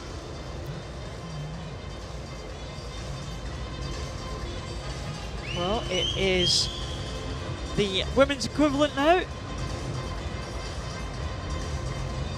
See if anyone can challenge that very long-standing world record set way back in Atlanta in 1996 by Yvonne Hoff of Germany. Maybe the most likely to do it in this heat. Maybe Anna Stechenko, the Ukrainian, going in lane 4, entry time 27.80. Next to her, Elena Kravtsov. Did take part in the World Championships last year in her #1 event of 100 breaststroke. What about this lady? Slima Odilova. Surprise swim in 100 butterfly, the Uzbekistan swimmer, to claim a world record in that. And can we be in for another surprise today? Well, very much a flat field as they come down the pool now. Stechenko just starting to edge ahead of the rest of them. Also going well in lane #6. Odilova, you called her, Paul. Well, she looks like she's going to come in second. 28.05. Well, it was close. Yeah, it's fast. It's decent, but it looked very relaxed. Odilova, second, 29.01. Well, that is a very good swim for her. It's an Asian record for Odilova, so pleased with that one. Just popped up on our screens. Yeah. No, not on our screens. We were aware of that. Yeah. We were aware of it when it popped up on our screens. Well, here's the start. Stechenko. She's got a nice, evenly balanced freestyle. She breathes far too much for a 50. She just doesn't need to do it. But maybe she was taking it a bit easy in the heats, as we saw with Maxim Varaxa in the S12 class. Stechenko does take it almost a second ahead of Odilova, who swims 29.01 and an Asian record. Just wonder if her Uzbekistan teammate Tosh Palatova can challenge that 29.01. We saw Tosh Palatova go yesterday, went an Asian record in heat 1 of the 100 butterfly. That was beaten by Odilova in the second heat. I wonder if she's going to return the favour here. Krivshina, though, will be the favourite for this one, and she may well challenge that world record time, I think, Giles. Only 0.1 of a second outside the time in terms of her qualification standard. Oh, absolutely. You can't rule out Joanna Mendak of Poland in the red hat, but just controlling the race just about is Krivshina, but Tosh Palatova, well, looks like she might just edge her. And she does. No, she doesn't. Well, that looked to me like she definitely had the touch, but when the times rolled up on the board, 28.14 for Krivshina, 28.19 for Tosh Palatova, and Joanna Mendak, 28.94. It sets up for an exciting final, but really, well, Krivshina knew exactly what she was doing. She's got a bit more in the tank, I think. She won the European title 2 years ago. She won the world title last year. Just the Paralympic title missing from her honours. She didn't go to the games in London, but when she goes to Rio, I'm sure she will be one of the big favourites for this one. It was close at the end. Tosh Pilatova. Oh, yeah, well, I think you're right, Giles. It was a good finish from Krivshina, the Uzbekistan swimmer. Just not quite timing it as well.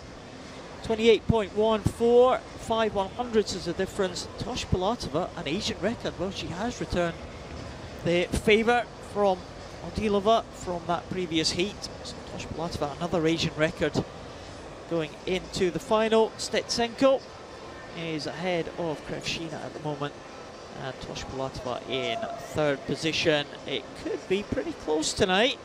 I think Krivshina is going to be able to go a little bit faster and hopefully close to that long-standing world record, which has stood for almost 20 years. Yvonne Hopf, back in our day in Atlanta, 96. More your day. More your day. I was just warming up then. Ah, yeah, that's true. When I was well warming down.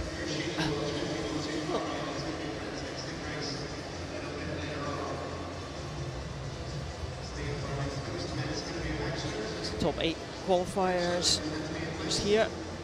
The Swedish team meditating.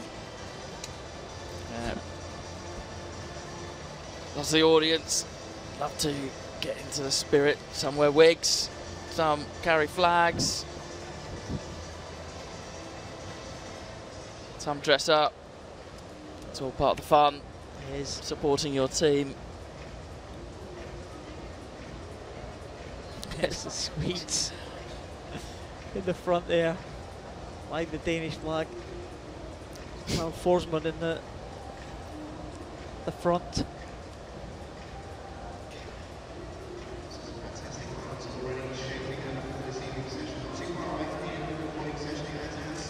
So we're still waiting for the appointed time for the next race, which is an interesting one. I like watching this next classification of competitors, because it's the S11 classification, Joes. Swimmers with no vision at all. They all have to wear blacked out goggles. That's right. And the trust involved in your coaching staff and the people around you is, well, it's total, isn't it? And you can see all of these swimmers will receive a tap on the head to tell them when to turn and tell them where the finish is. Now, one of the things you will, more discerning swimming viewer will notice is that there are no flags in this backstroke race. The flags tell the swimmers when they have 5 meters to go, but of course, blind swimmers, they're completely superfluous, so they just leave them out. And that makes for an unhindered view for us.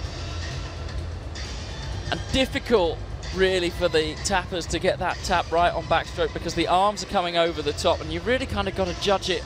You almost want to, I guess, a sort of 45-degree angle strike on the swimmer, so that you don't, you know, we've seen it so many times, haven't we? The backstroker comes in, they end up getting the tapping stick caught in their arms, and the whole thing ends up, you know, and it just ends up being a disaster.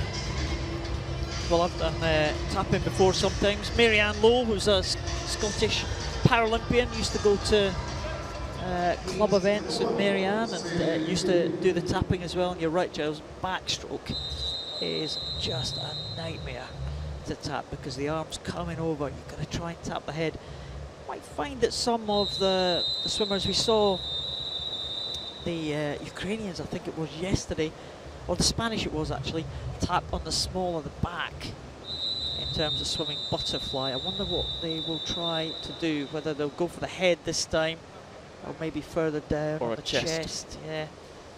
Viktor Smirnov there, with a bald head in the centre, has been the European champion before, won 5 gold medals in the Paralympic Games back in Athens in 2004. Remember that Games in 2004 that Viktor Smirnov was just unbeatable almost. Well, Smirnov is having directional problems. He swerved over to the lane rope. That's cost him a little bit of time, but leading out now in lane 5, Mikowski of Poland. He's just about to get the tap now. Very precise. Oh, and it's a great turn from Mikowski. His coach got him absolutely spot on. Smirnov not bad as well, but he's come off skew and he's just hit the rope. No rules on how long or short the tapping stick needs to be. And they're both kind of veering towards each other. Mikowski's changed direction here. Wow, he's just gone over the other side of the lane and he's hit the lane ropes there. That is not going to help at all for Mikowski, but it looks like he's going to just about do this one. He's struggling to get off the lane ropes, isn't he? And there's the tap, yep. It was well, the finish wasn't great from Mikowski in the end. I need to work on that for the final. And for the tap, pretty much on the right on the solar plexus. All the swimmers in that heat going for the chest, really, rather than the head. Mikowski, well, these lane ropes are pretty unforgiving, and I think maybe when he comes to the final this evening, we might see a few bruises on his arm. Yeah, often happens in blind swimming. See them with a few scuffs and scrapes. Here's the turn. Well, his coach got that absolutely spot on, and he comes out nice and straight down the centre of the lane. Next to him, Viktor Smirnov. Well, he got a good tap for the turn, but he just kind of got it wrong, and he came off at an angle and went straight into the lane rope himself. Well, there is the result. Not sure if that is the final result yet confirmed, because the swimmers have to get their goggles checked here. There's the officials just holding it up to the light, and you know, just a little scratch can make the difference between a swimmer being disqualified or not. So you've got to make sure that that tape or whatever it is that's blacking out those goggles is absolutely secure there. Let's see if any more techniques we can spot in this one, Giles. Well, anything different from that first heat? Oh, look out for Zalewski in the centre lane. He is the European record holder, 1:07.81 that record, his entry time 1:08.42, not far off that. We talked a bit about the length of the tapping stick. Well, some of these tapping sticks are, well, I would say 4 or 5 meters long. Now, the advantage of a long tapping stick is that you get to give your swimmer more warning before they come into the wall. Of course, that means you've got to be very, very accurate. Well, that is Zalewski there in your shot there. That's the man in lane number 4. He looks very composed, doesn't he? He's one of the younger swimmers in this one. Zalewski, just 22 years of age. He's come through. He's the experienced man, 52 years of age for Miroslav Šmirka. He was a swimmer for the Czech national team back in the 80s and 90s, and lost his sight back in 2011. He's come back into Paralympic swimming, hoping to make it to Paralympic Games, of course, in Rio. He's off to a very good start there, Šmirka. It's gone out pretty well, closest here on the, just on the bottom of your screen. Well, he did get a good start, but he hit the lane rope and he's now gone over to the other side of the lane. Oh, and he's just had a big hit as Šmirka closest to us, and that cost him half a body length. Here comes the tap. So important to get this turn right. There's the taps there. Šmirka going for the head. Probably one of the few swimmers. Great turn from Zalewski.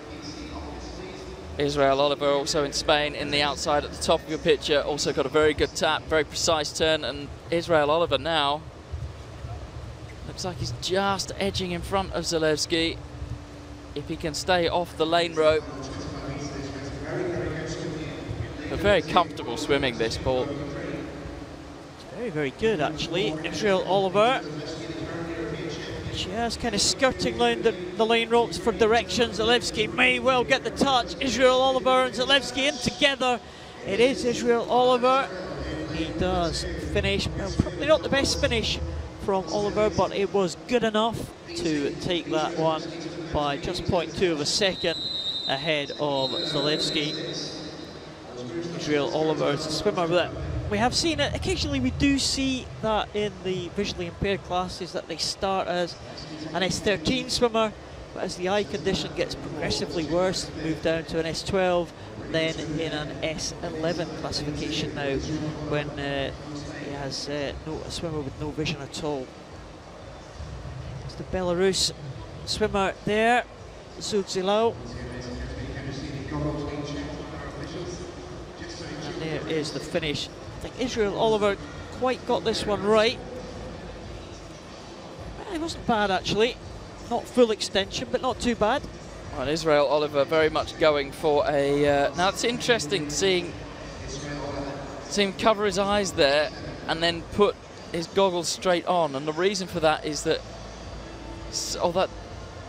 although the visual impairment is near total, they can also, like the blackout of the goggles, the switch from that to the bright lights that we have in here in the swimming pool can actually be quite painful, hence why he covered up his eyes and then put the goggles back in over the top. There you go, Israel Oliver, 1:12.87. Zalewski, well, expect him to go a lot quicker in the final, 1:13.04. Smirka, well, wasn't bad from him, 1:15. Probably could have gone faster if it wasn't for those lane rope hits, but that is S12, S11 swimming.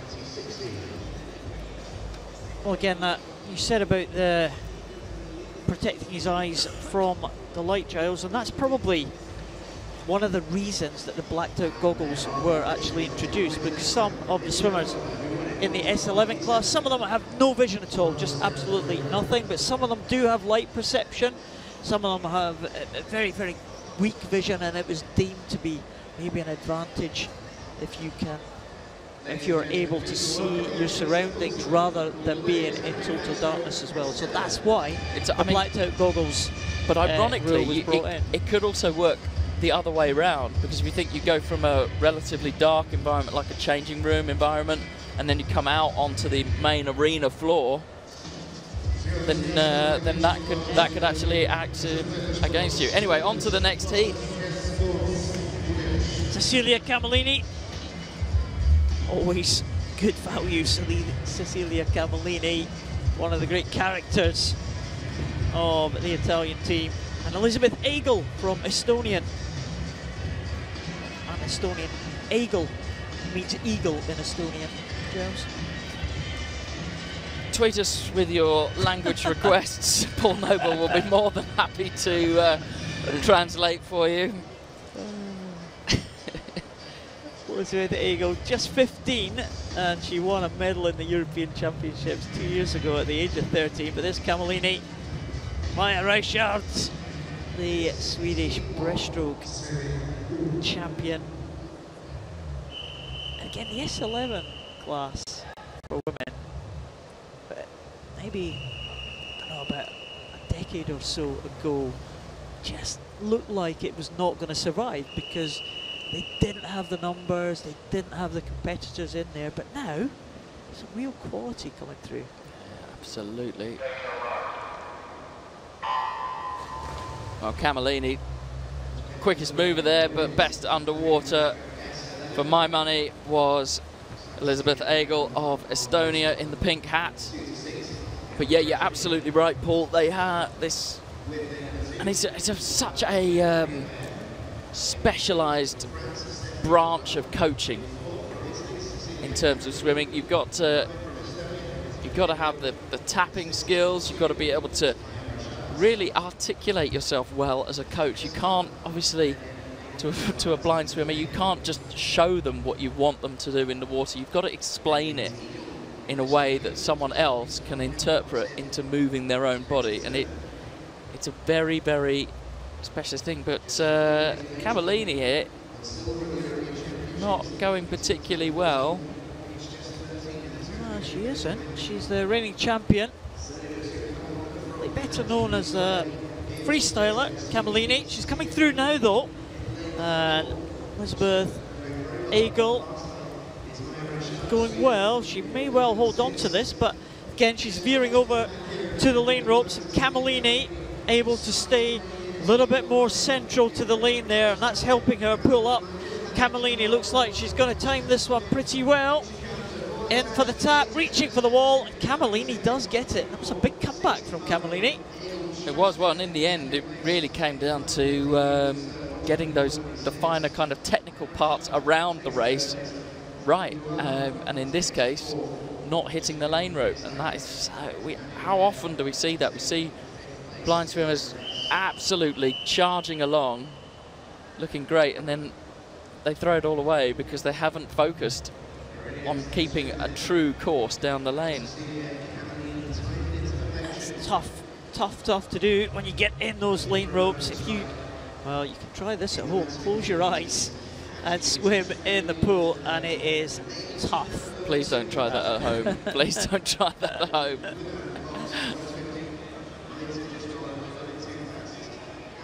Well, this play, at the turn point, Camillini really wasn't in it, but you could see that Eagle was, well, she's right over on the lane rope and then just tries to re-skew herself into the centre of the lane. Here's the goggle check.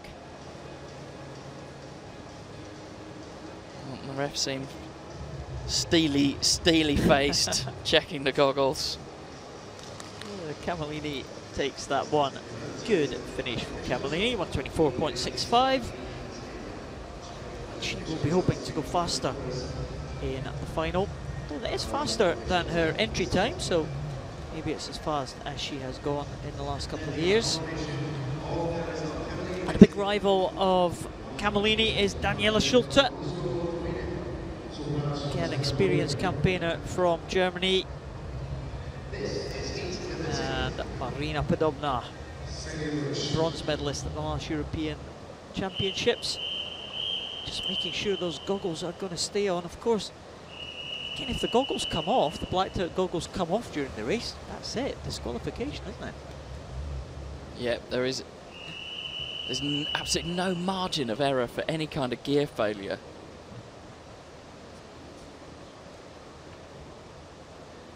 Schulte will be firm favourite for this one. First one, Paralympics back in '96 as Daniela Rolla got married, had a family, and back into the swim again for the German team. Medalist, of course, in the Paralympic Games in London. Hoping to go to Rio, I'm sure. And good start there by Podobna.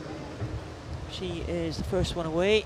Again, another one of the youngsters coming through. Podobna, just 17 years of age. Daniela Schulte in her 30s now. Great turn from Podobna. Good tap.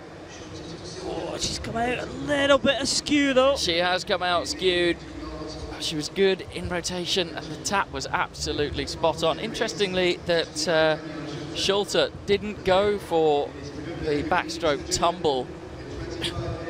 Went for much more of a old style kind of touch and rotation. Maybe prefers not to have to rely on a tapper at the turn end. Well, Schulte trying to make some inroads into this lead now, but Podobna is going to do very well, and it's going to be an excellent time here for Podobna. 121.05 for Podobna. That's a massive improvement on her entry time of 125.18, and she will be delighted with that one. Well, when she finds out what her time is, because until the swimmers come out of the water and until they get their goggles checked, the coaches cannot tell them what time they have actually done. They may well hear it on the PA system here in the pool, but the coaches or the officials are not allowed to tell the swimmers what kind of time they've done. They've no idea what position they finished, no idea what time they've done until those goggles are checked. That's why often when the goggles are checked, we see expressions of delight, big smiles on the face, or despair. Well, there's Podobna. Well, she goes right over, cracks the lane rope, manages to recover. And 1:21.05. That could be better tonight by Podobna, well, easily. If she can swim truer, swim in a straighter line. Let's see the reaction, see if their coach is going to tell her the time. Get that one.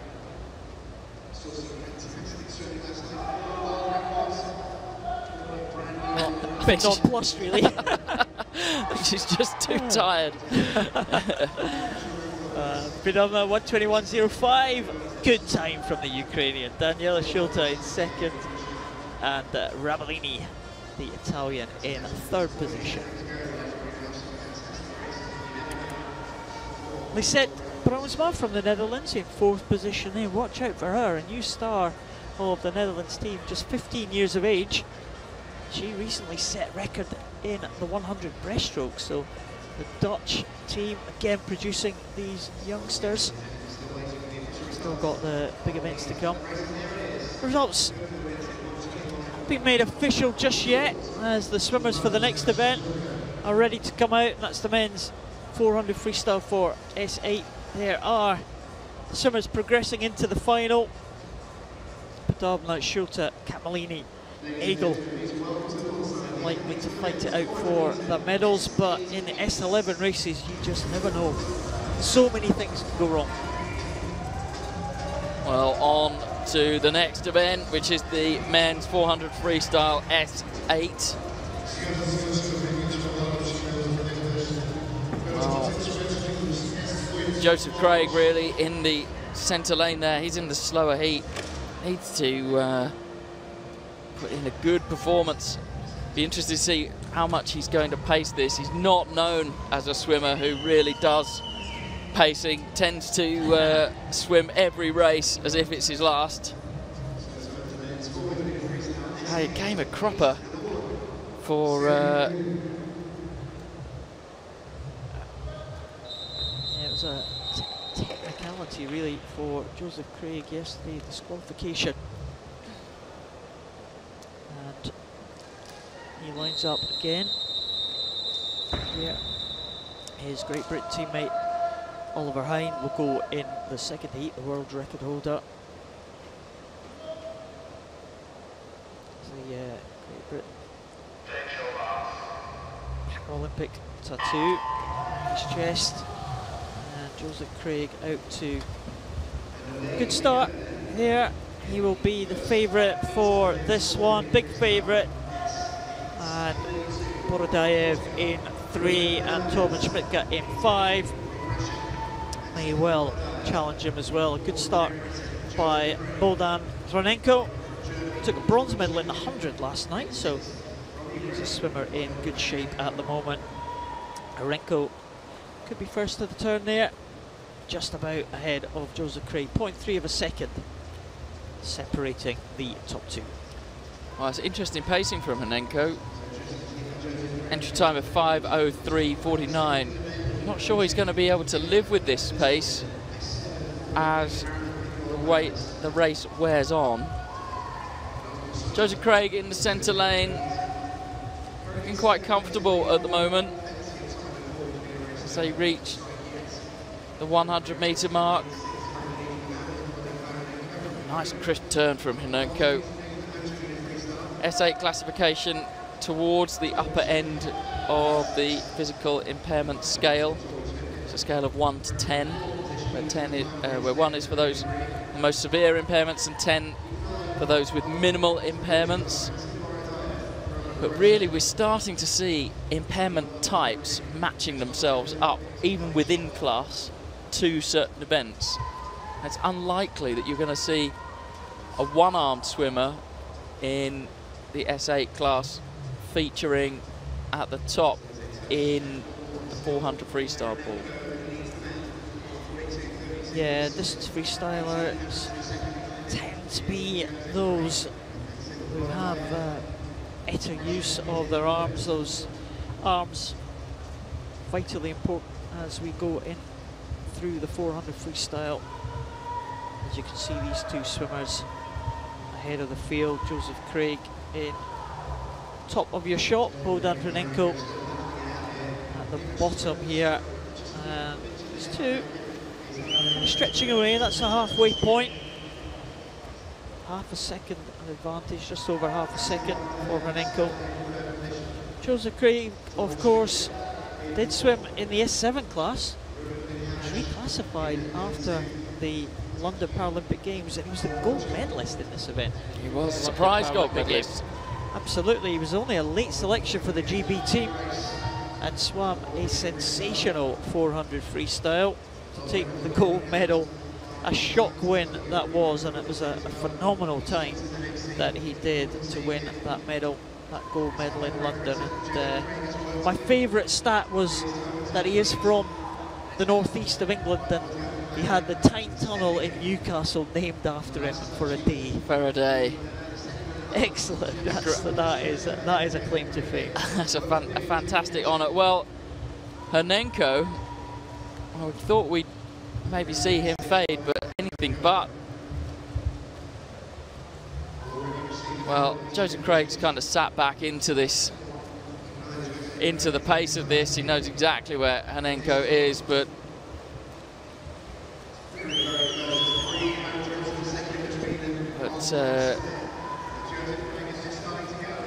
Hronenko really shows absolutely no sign of slowing down. He's nearest your camera there, slightly higher stroke turnover than Joseph Craig in the centre yellow lanes. Both swimmers good high body position. Well, Hronenko, if anything, just picking up the pace ever so slightly.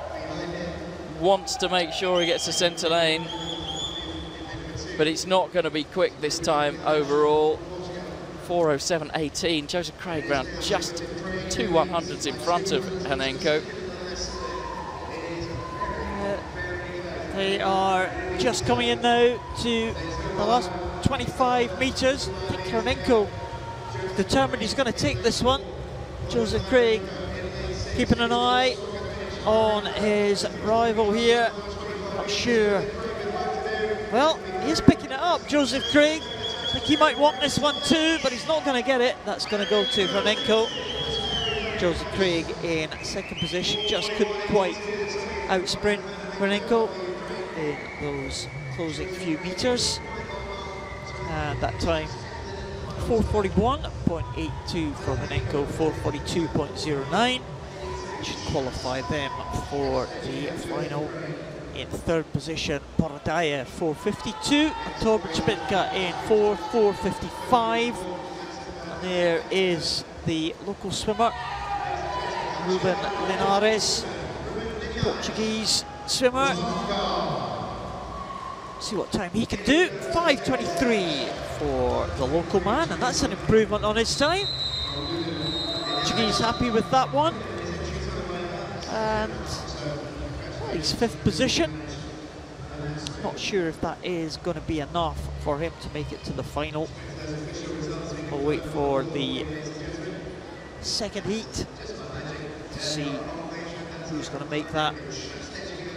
But there we go, Joseph Craig and Bohdan Hronenko away and clear. That could be a good tussle tonight, but you would expect that Joseph Craig, with that significantly faster entry time, would be able to just stretch ahead of Hronenko in the final tonight. But good swim from Hronenko. He's entered on a 5:03, so that's a massive improvement from his entry standard. Well, next up, heat 2. Check out Oliver Hind, world record holder in this event. That was set just last year. There's Jonathan McGrath of Ireland. He's looking for a qualification standard today. He hasn't qualified yet for the Irish team. Looking for a 4:49 from Jonathan McGrath. Well, that'll be a 2-second improvement on his entry time, so it's quite an ask, but he's in a good spot to be able to do it if he can stick to Ollie Hind from Great Britain in lane number 4. Then it could be a good way of ensuring he's got some real pace to this event. Fantastic to see him do it. Ollie Hind world record holder. Set that world record last year at the World Championships. The record has been property of the Hinds for a few years now. It's been very much a family franchise, hasn't it, that record? Well, Ollie Hind going out quickly indeed. Had a fantastic 100 metres freestyle yesterday. Managed to sneak a medal, which I don't think anyone was expecting. Under the 1 minute mark as well, fantastic. Under the 1 minute mark. Big personal best improvement. His impairment is a form of muscular dystrophy, which I suppose if you wanted to summarise it, makes it difficult for his muscles to access the energy that's flowing in his bloodstream. And that tends to mean that he's not so well suited to the shorter events, the 50 and the 100 freestyle. Well, that's what we've been saying for years anyway. And then yesterday, he absolutely swam out of his skin. So, well, there we go. He swam the first 100 hard, and then all of a sudden, the stroke has completely changed. The stroke rate has dropped, and I think we might just see this being Ollie Hind now for the rest of the race. Well, Ollie Hind has the fastest time in the year. He swam that last week in the GB trials for the Rio team, and that was only 0.3 of a second outside the world record that he holds. Just check the progress of the others here. Lopez Sanz from Spain in second position at the moment, 144.86. Jonathan McGrath in third just now, 146.83. So keep an eye on McGrath. See if he can dip under that 450 mark. It'd be great to see the Irish swimmer make that qualification standard. But Ollie Hind, well, I said it might be a good thing for Jonathan McGrath to be next to Ollie Hind, but he's not really next to him because Ollie Hind is gone.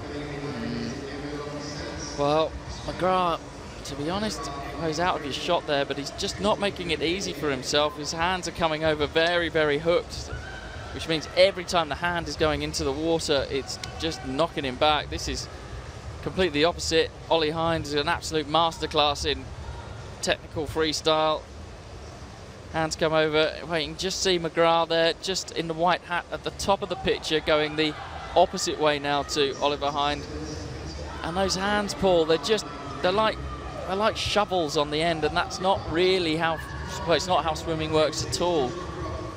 Hands very much working like hydrofoils in the water, generating lift, which the swimmer pulls themselves forward against. They're not scoops as such. They're working almost more like the blades of a propeller on the ends of your arms. Well, Ollie Hind, it really is just easy business from him. I'm looking forward to seeing Ollie Hind, what he's going to do in the final this evening. He's certainly going to secure his place there. 3:29 is something like 12 or 13 seconds outside his best, outside the pace that he was going last week. And just check McGrath here, he's gone over in 3:39. It's going to be tough for McGrath here to kind of come back, but yeah, he's in a fairly good position at the moment. A time of 4:51. He's got to dip under the 4:49, so yeah, he might have a chance here. Jonathan McGrath will be pleased with that one. Ollie Hind, though, he's not going to be caught, and he has got about half a length to go for Ollie Hind. We'll keep an eye on Jonathan McGrath here, who is coming in third position at the moment. Lopez Sanz from Spain in second. Ollie Hind, well, relaxed is not the word for it, and he eases into the wall in that time of 4:40.83. We'll keep an eye on McGrath in the white hat of Ireland, and he comes in now in a time of 4:53. 1.50 for McGrath, so not quite quick enough for Jonathan McGrath at the moment, but he is likely to have another chance to achieve that time in the final this evening. He'll know what he has to work on for that. In fourth position, Joshua Grobe of Switzerland, and in fifth position from Israel, Mark Malyar. So Ollie Hind, well, very, very simple qualification for Hind. He was really satisfied to claim his brother's world record last year. He'd been after it for a couple of years, Ollie Hind, never quite managing to achieve it, and then finally last year at the World Championships he managed to get it. It was a superb moment for Ollie Hind. Well, and I think for Sam Hind, his brother, who'd held it for so long, was absolutely over the moon to see his brother step up and take the record, keep it in the family.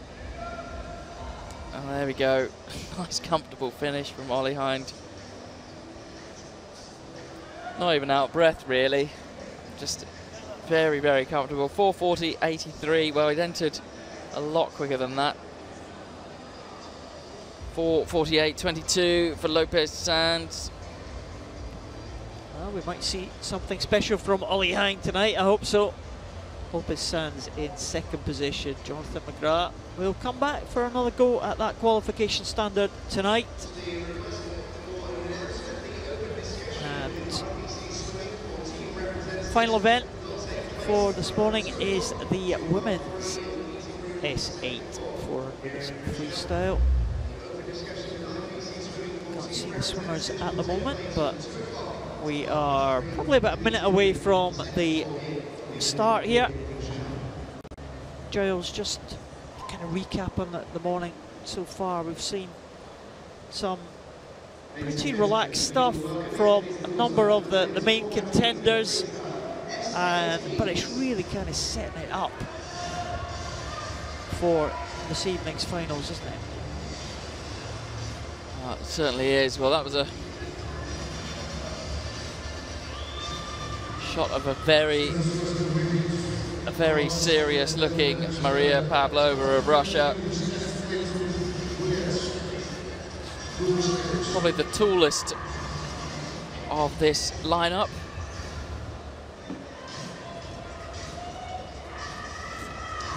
She'll see what these swimmers can do. Amelie Winter will be the favourite for this one. Danish swimmer, silver medal yesterday in the 100, behind Nikina.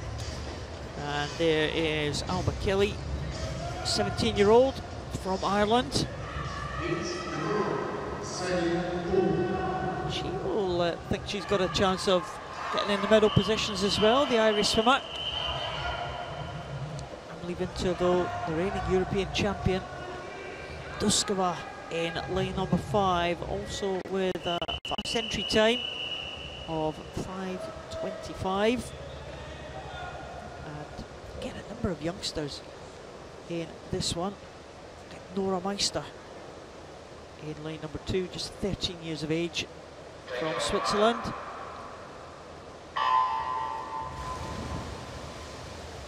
Well, even though we're quite high up the class spectrum, swimmers can start in the water, as we saw there from Alba of Ireland. Yeah, good start though from the favourite, Amelie Winter. Out there ahead of Duskova. And Amelie Winter is leaving nothing to chance here. Her entry time of 5:08.25 for Amelie Winter should be good enough, well good enough to get her into first position here. We'll see how well she can go.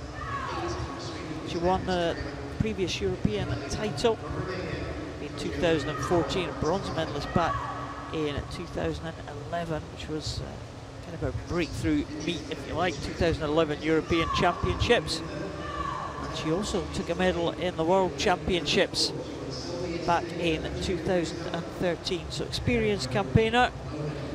medal already in the bag for the 100 freestyle. Looking to add another one tonight, maybe a different colour. I'm sure she'll have the gold medal on her mind this evening. Well, the European record held by Heather Fredrickson of Great Britain, that's set in Sheffield back in 2009. That stood for quite a long time, that record. But the world record held by Jessica Long of the USA, who has been who's dominated the S8 class really since Athens 2004. Absolutely, she was just, I think, 12 years of age at that time, wasn't she, young. Jessica Long? Yeah. And of course shares a surname with you. She does, great surname. She still wouldn't swap her swimming hat with me, I'm still bitter about it. Long on this. Did you try? I did twice. Anyway, focusing on the job in hand. Emily Just dish you. Nah, I don't want that. Pretty Giles much. Long, who's that? Yeah, pretty much. Amelie Winter now approaching the halfway mark of this 400 metres freestyle. Well, she's got a 10-metre lead already over Albert Kelly of Ireland and Vedula Duskova of the Czech Republic. It's close for second there between these two swimmers. Duskova and Albert Kelly. Albert Kelly will be pleased with this swim. The Irish team will be pleased with it as well. She's going to set down a marker here, and it'd be good for the Irish team to get on the medal podium. No medals so far for the Irish. Chances there, but Amelie Winter looks like she means business here. 5:08.25 is her entry time, and well, not sure she's going to be inside that, but she's got a big lead so far on this one, nearly 12 seconds ahead of Albert Kelly, and she's only 0.2 ahead of Vedula Duskova.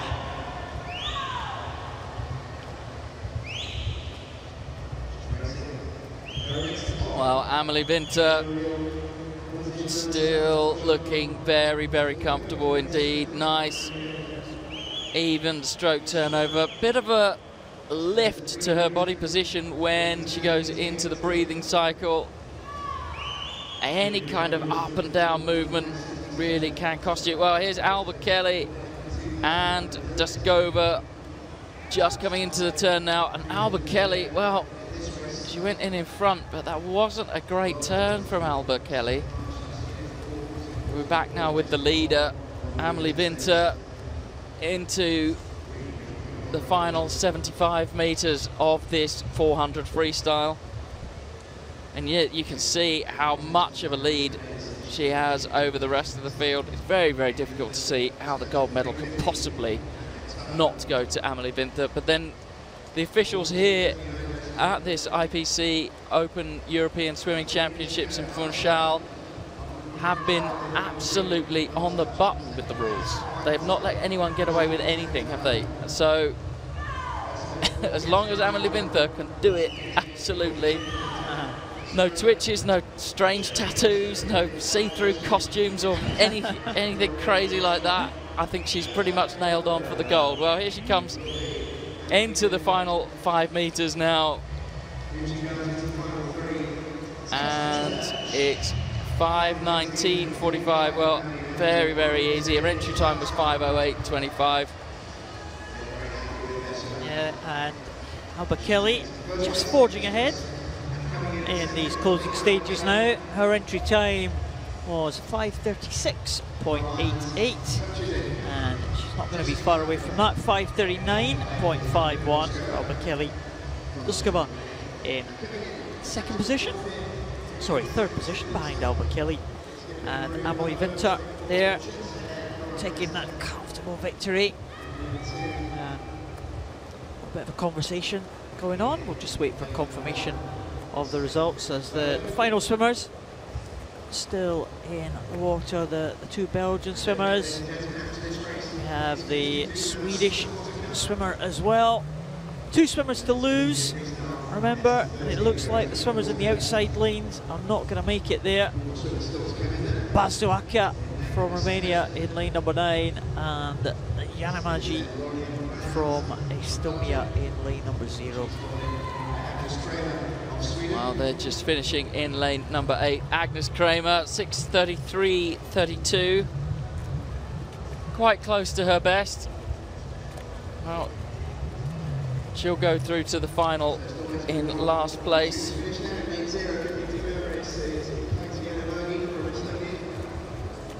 Well, we thought that this was the final event of the morning, but it's not, because we have a swim-off, Giles. Just been handed a piece of paper.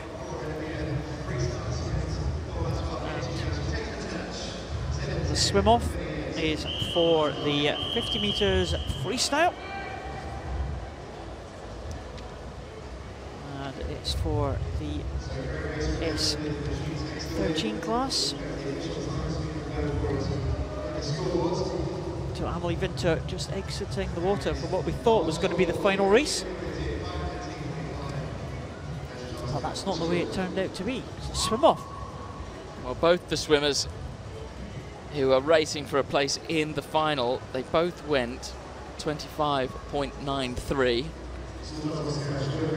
Now, it happens perhaps more often than you'd think in swimming, that 2 swimmers will come up with exactly the same time, and they'll be in positions 8 and 9.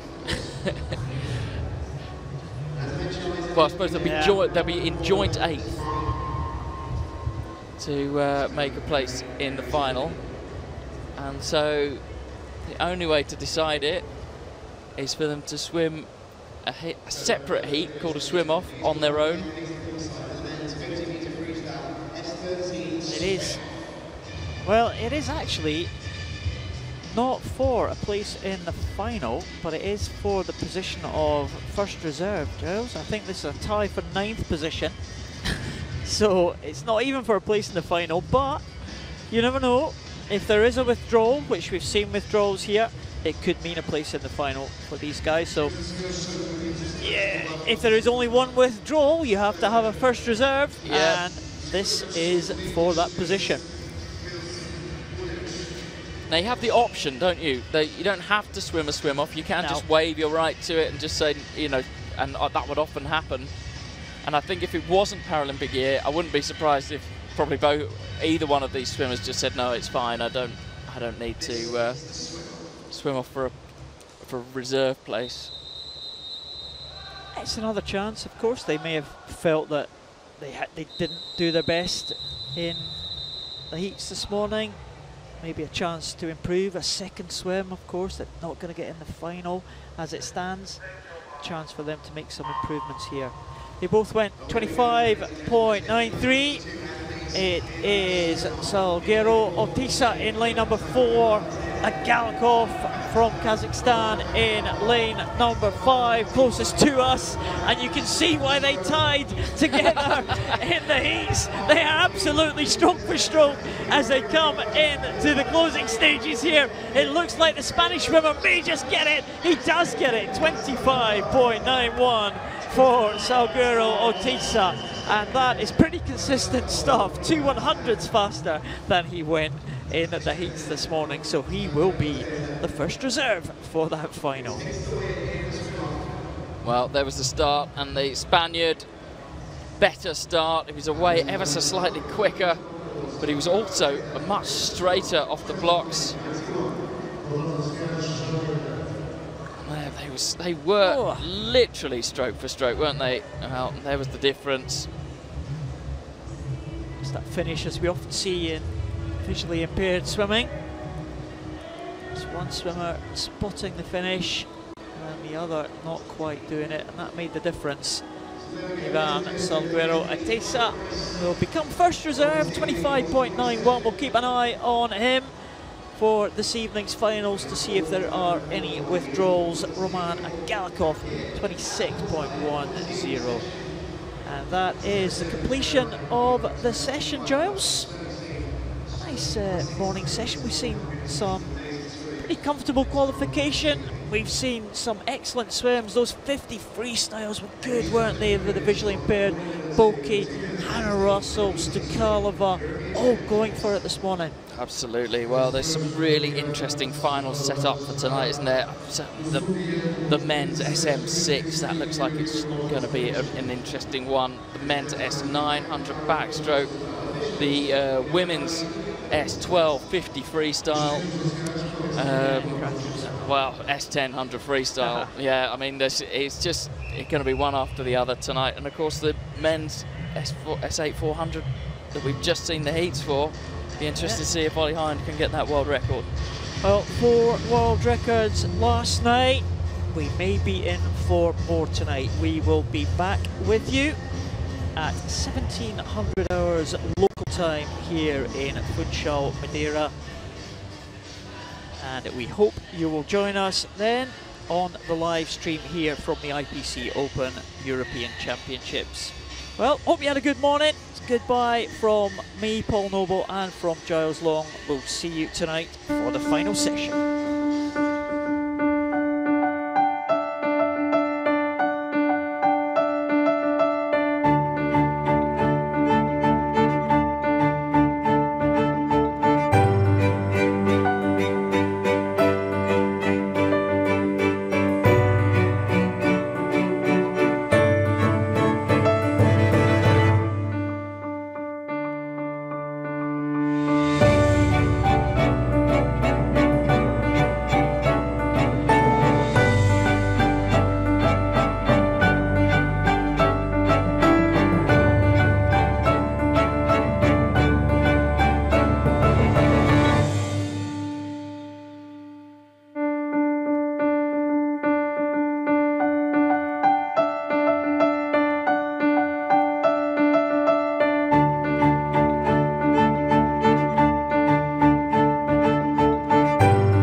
M5 class. There is the lineup. Only behind this young lady, Sarah Louise Rung from Norway. Starting off with the butterfly, not an easy stroke to swim comfortably. A lot of swimmers find Italy, just at the bottom of your screen there, Giulia Goretti, the way and into the freestyle.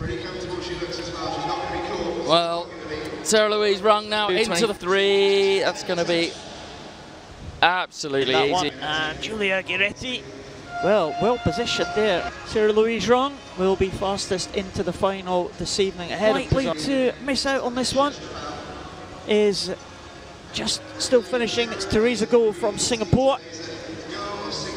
As you see the start there, Sarah Louise Rung, very comfortable as she comes in there on the breaststroke.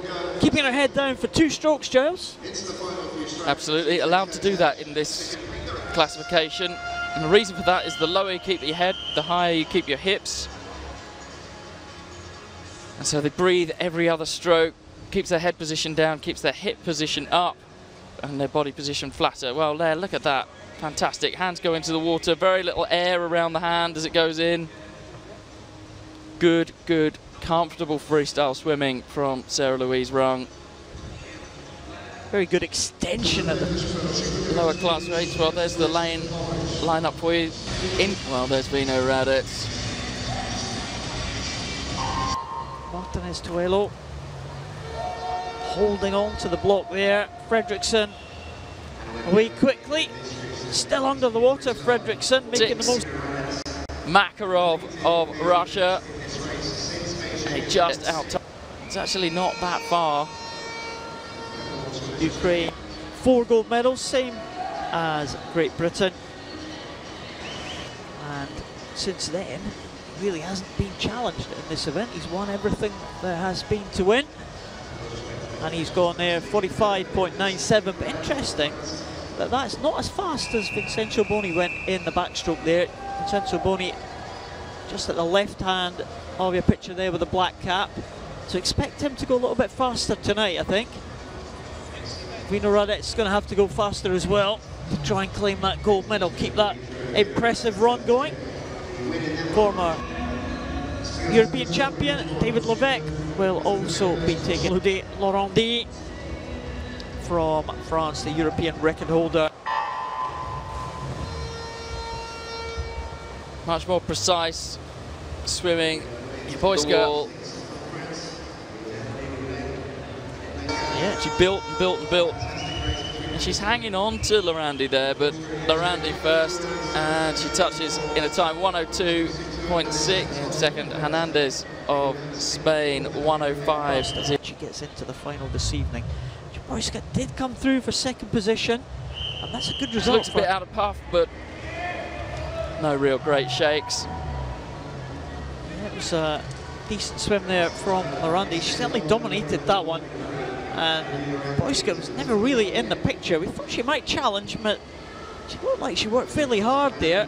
Didn't get out at all in terms of speed on the first 50. It was always playing catch-up with Boyska, and had to work hard to get back on terms with Hernandez Santos at the top of the screen there. But Lorandi, well, she's gone a couple of seconds faster than the time she posted then. She will be hoping. There are no flags in this backstroke race.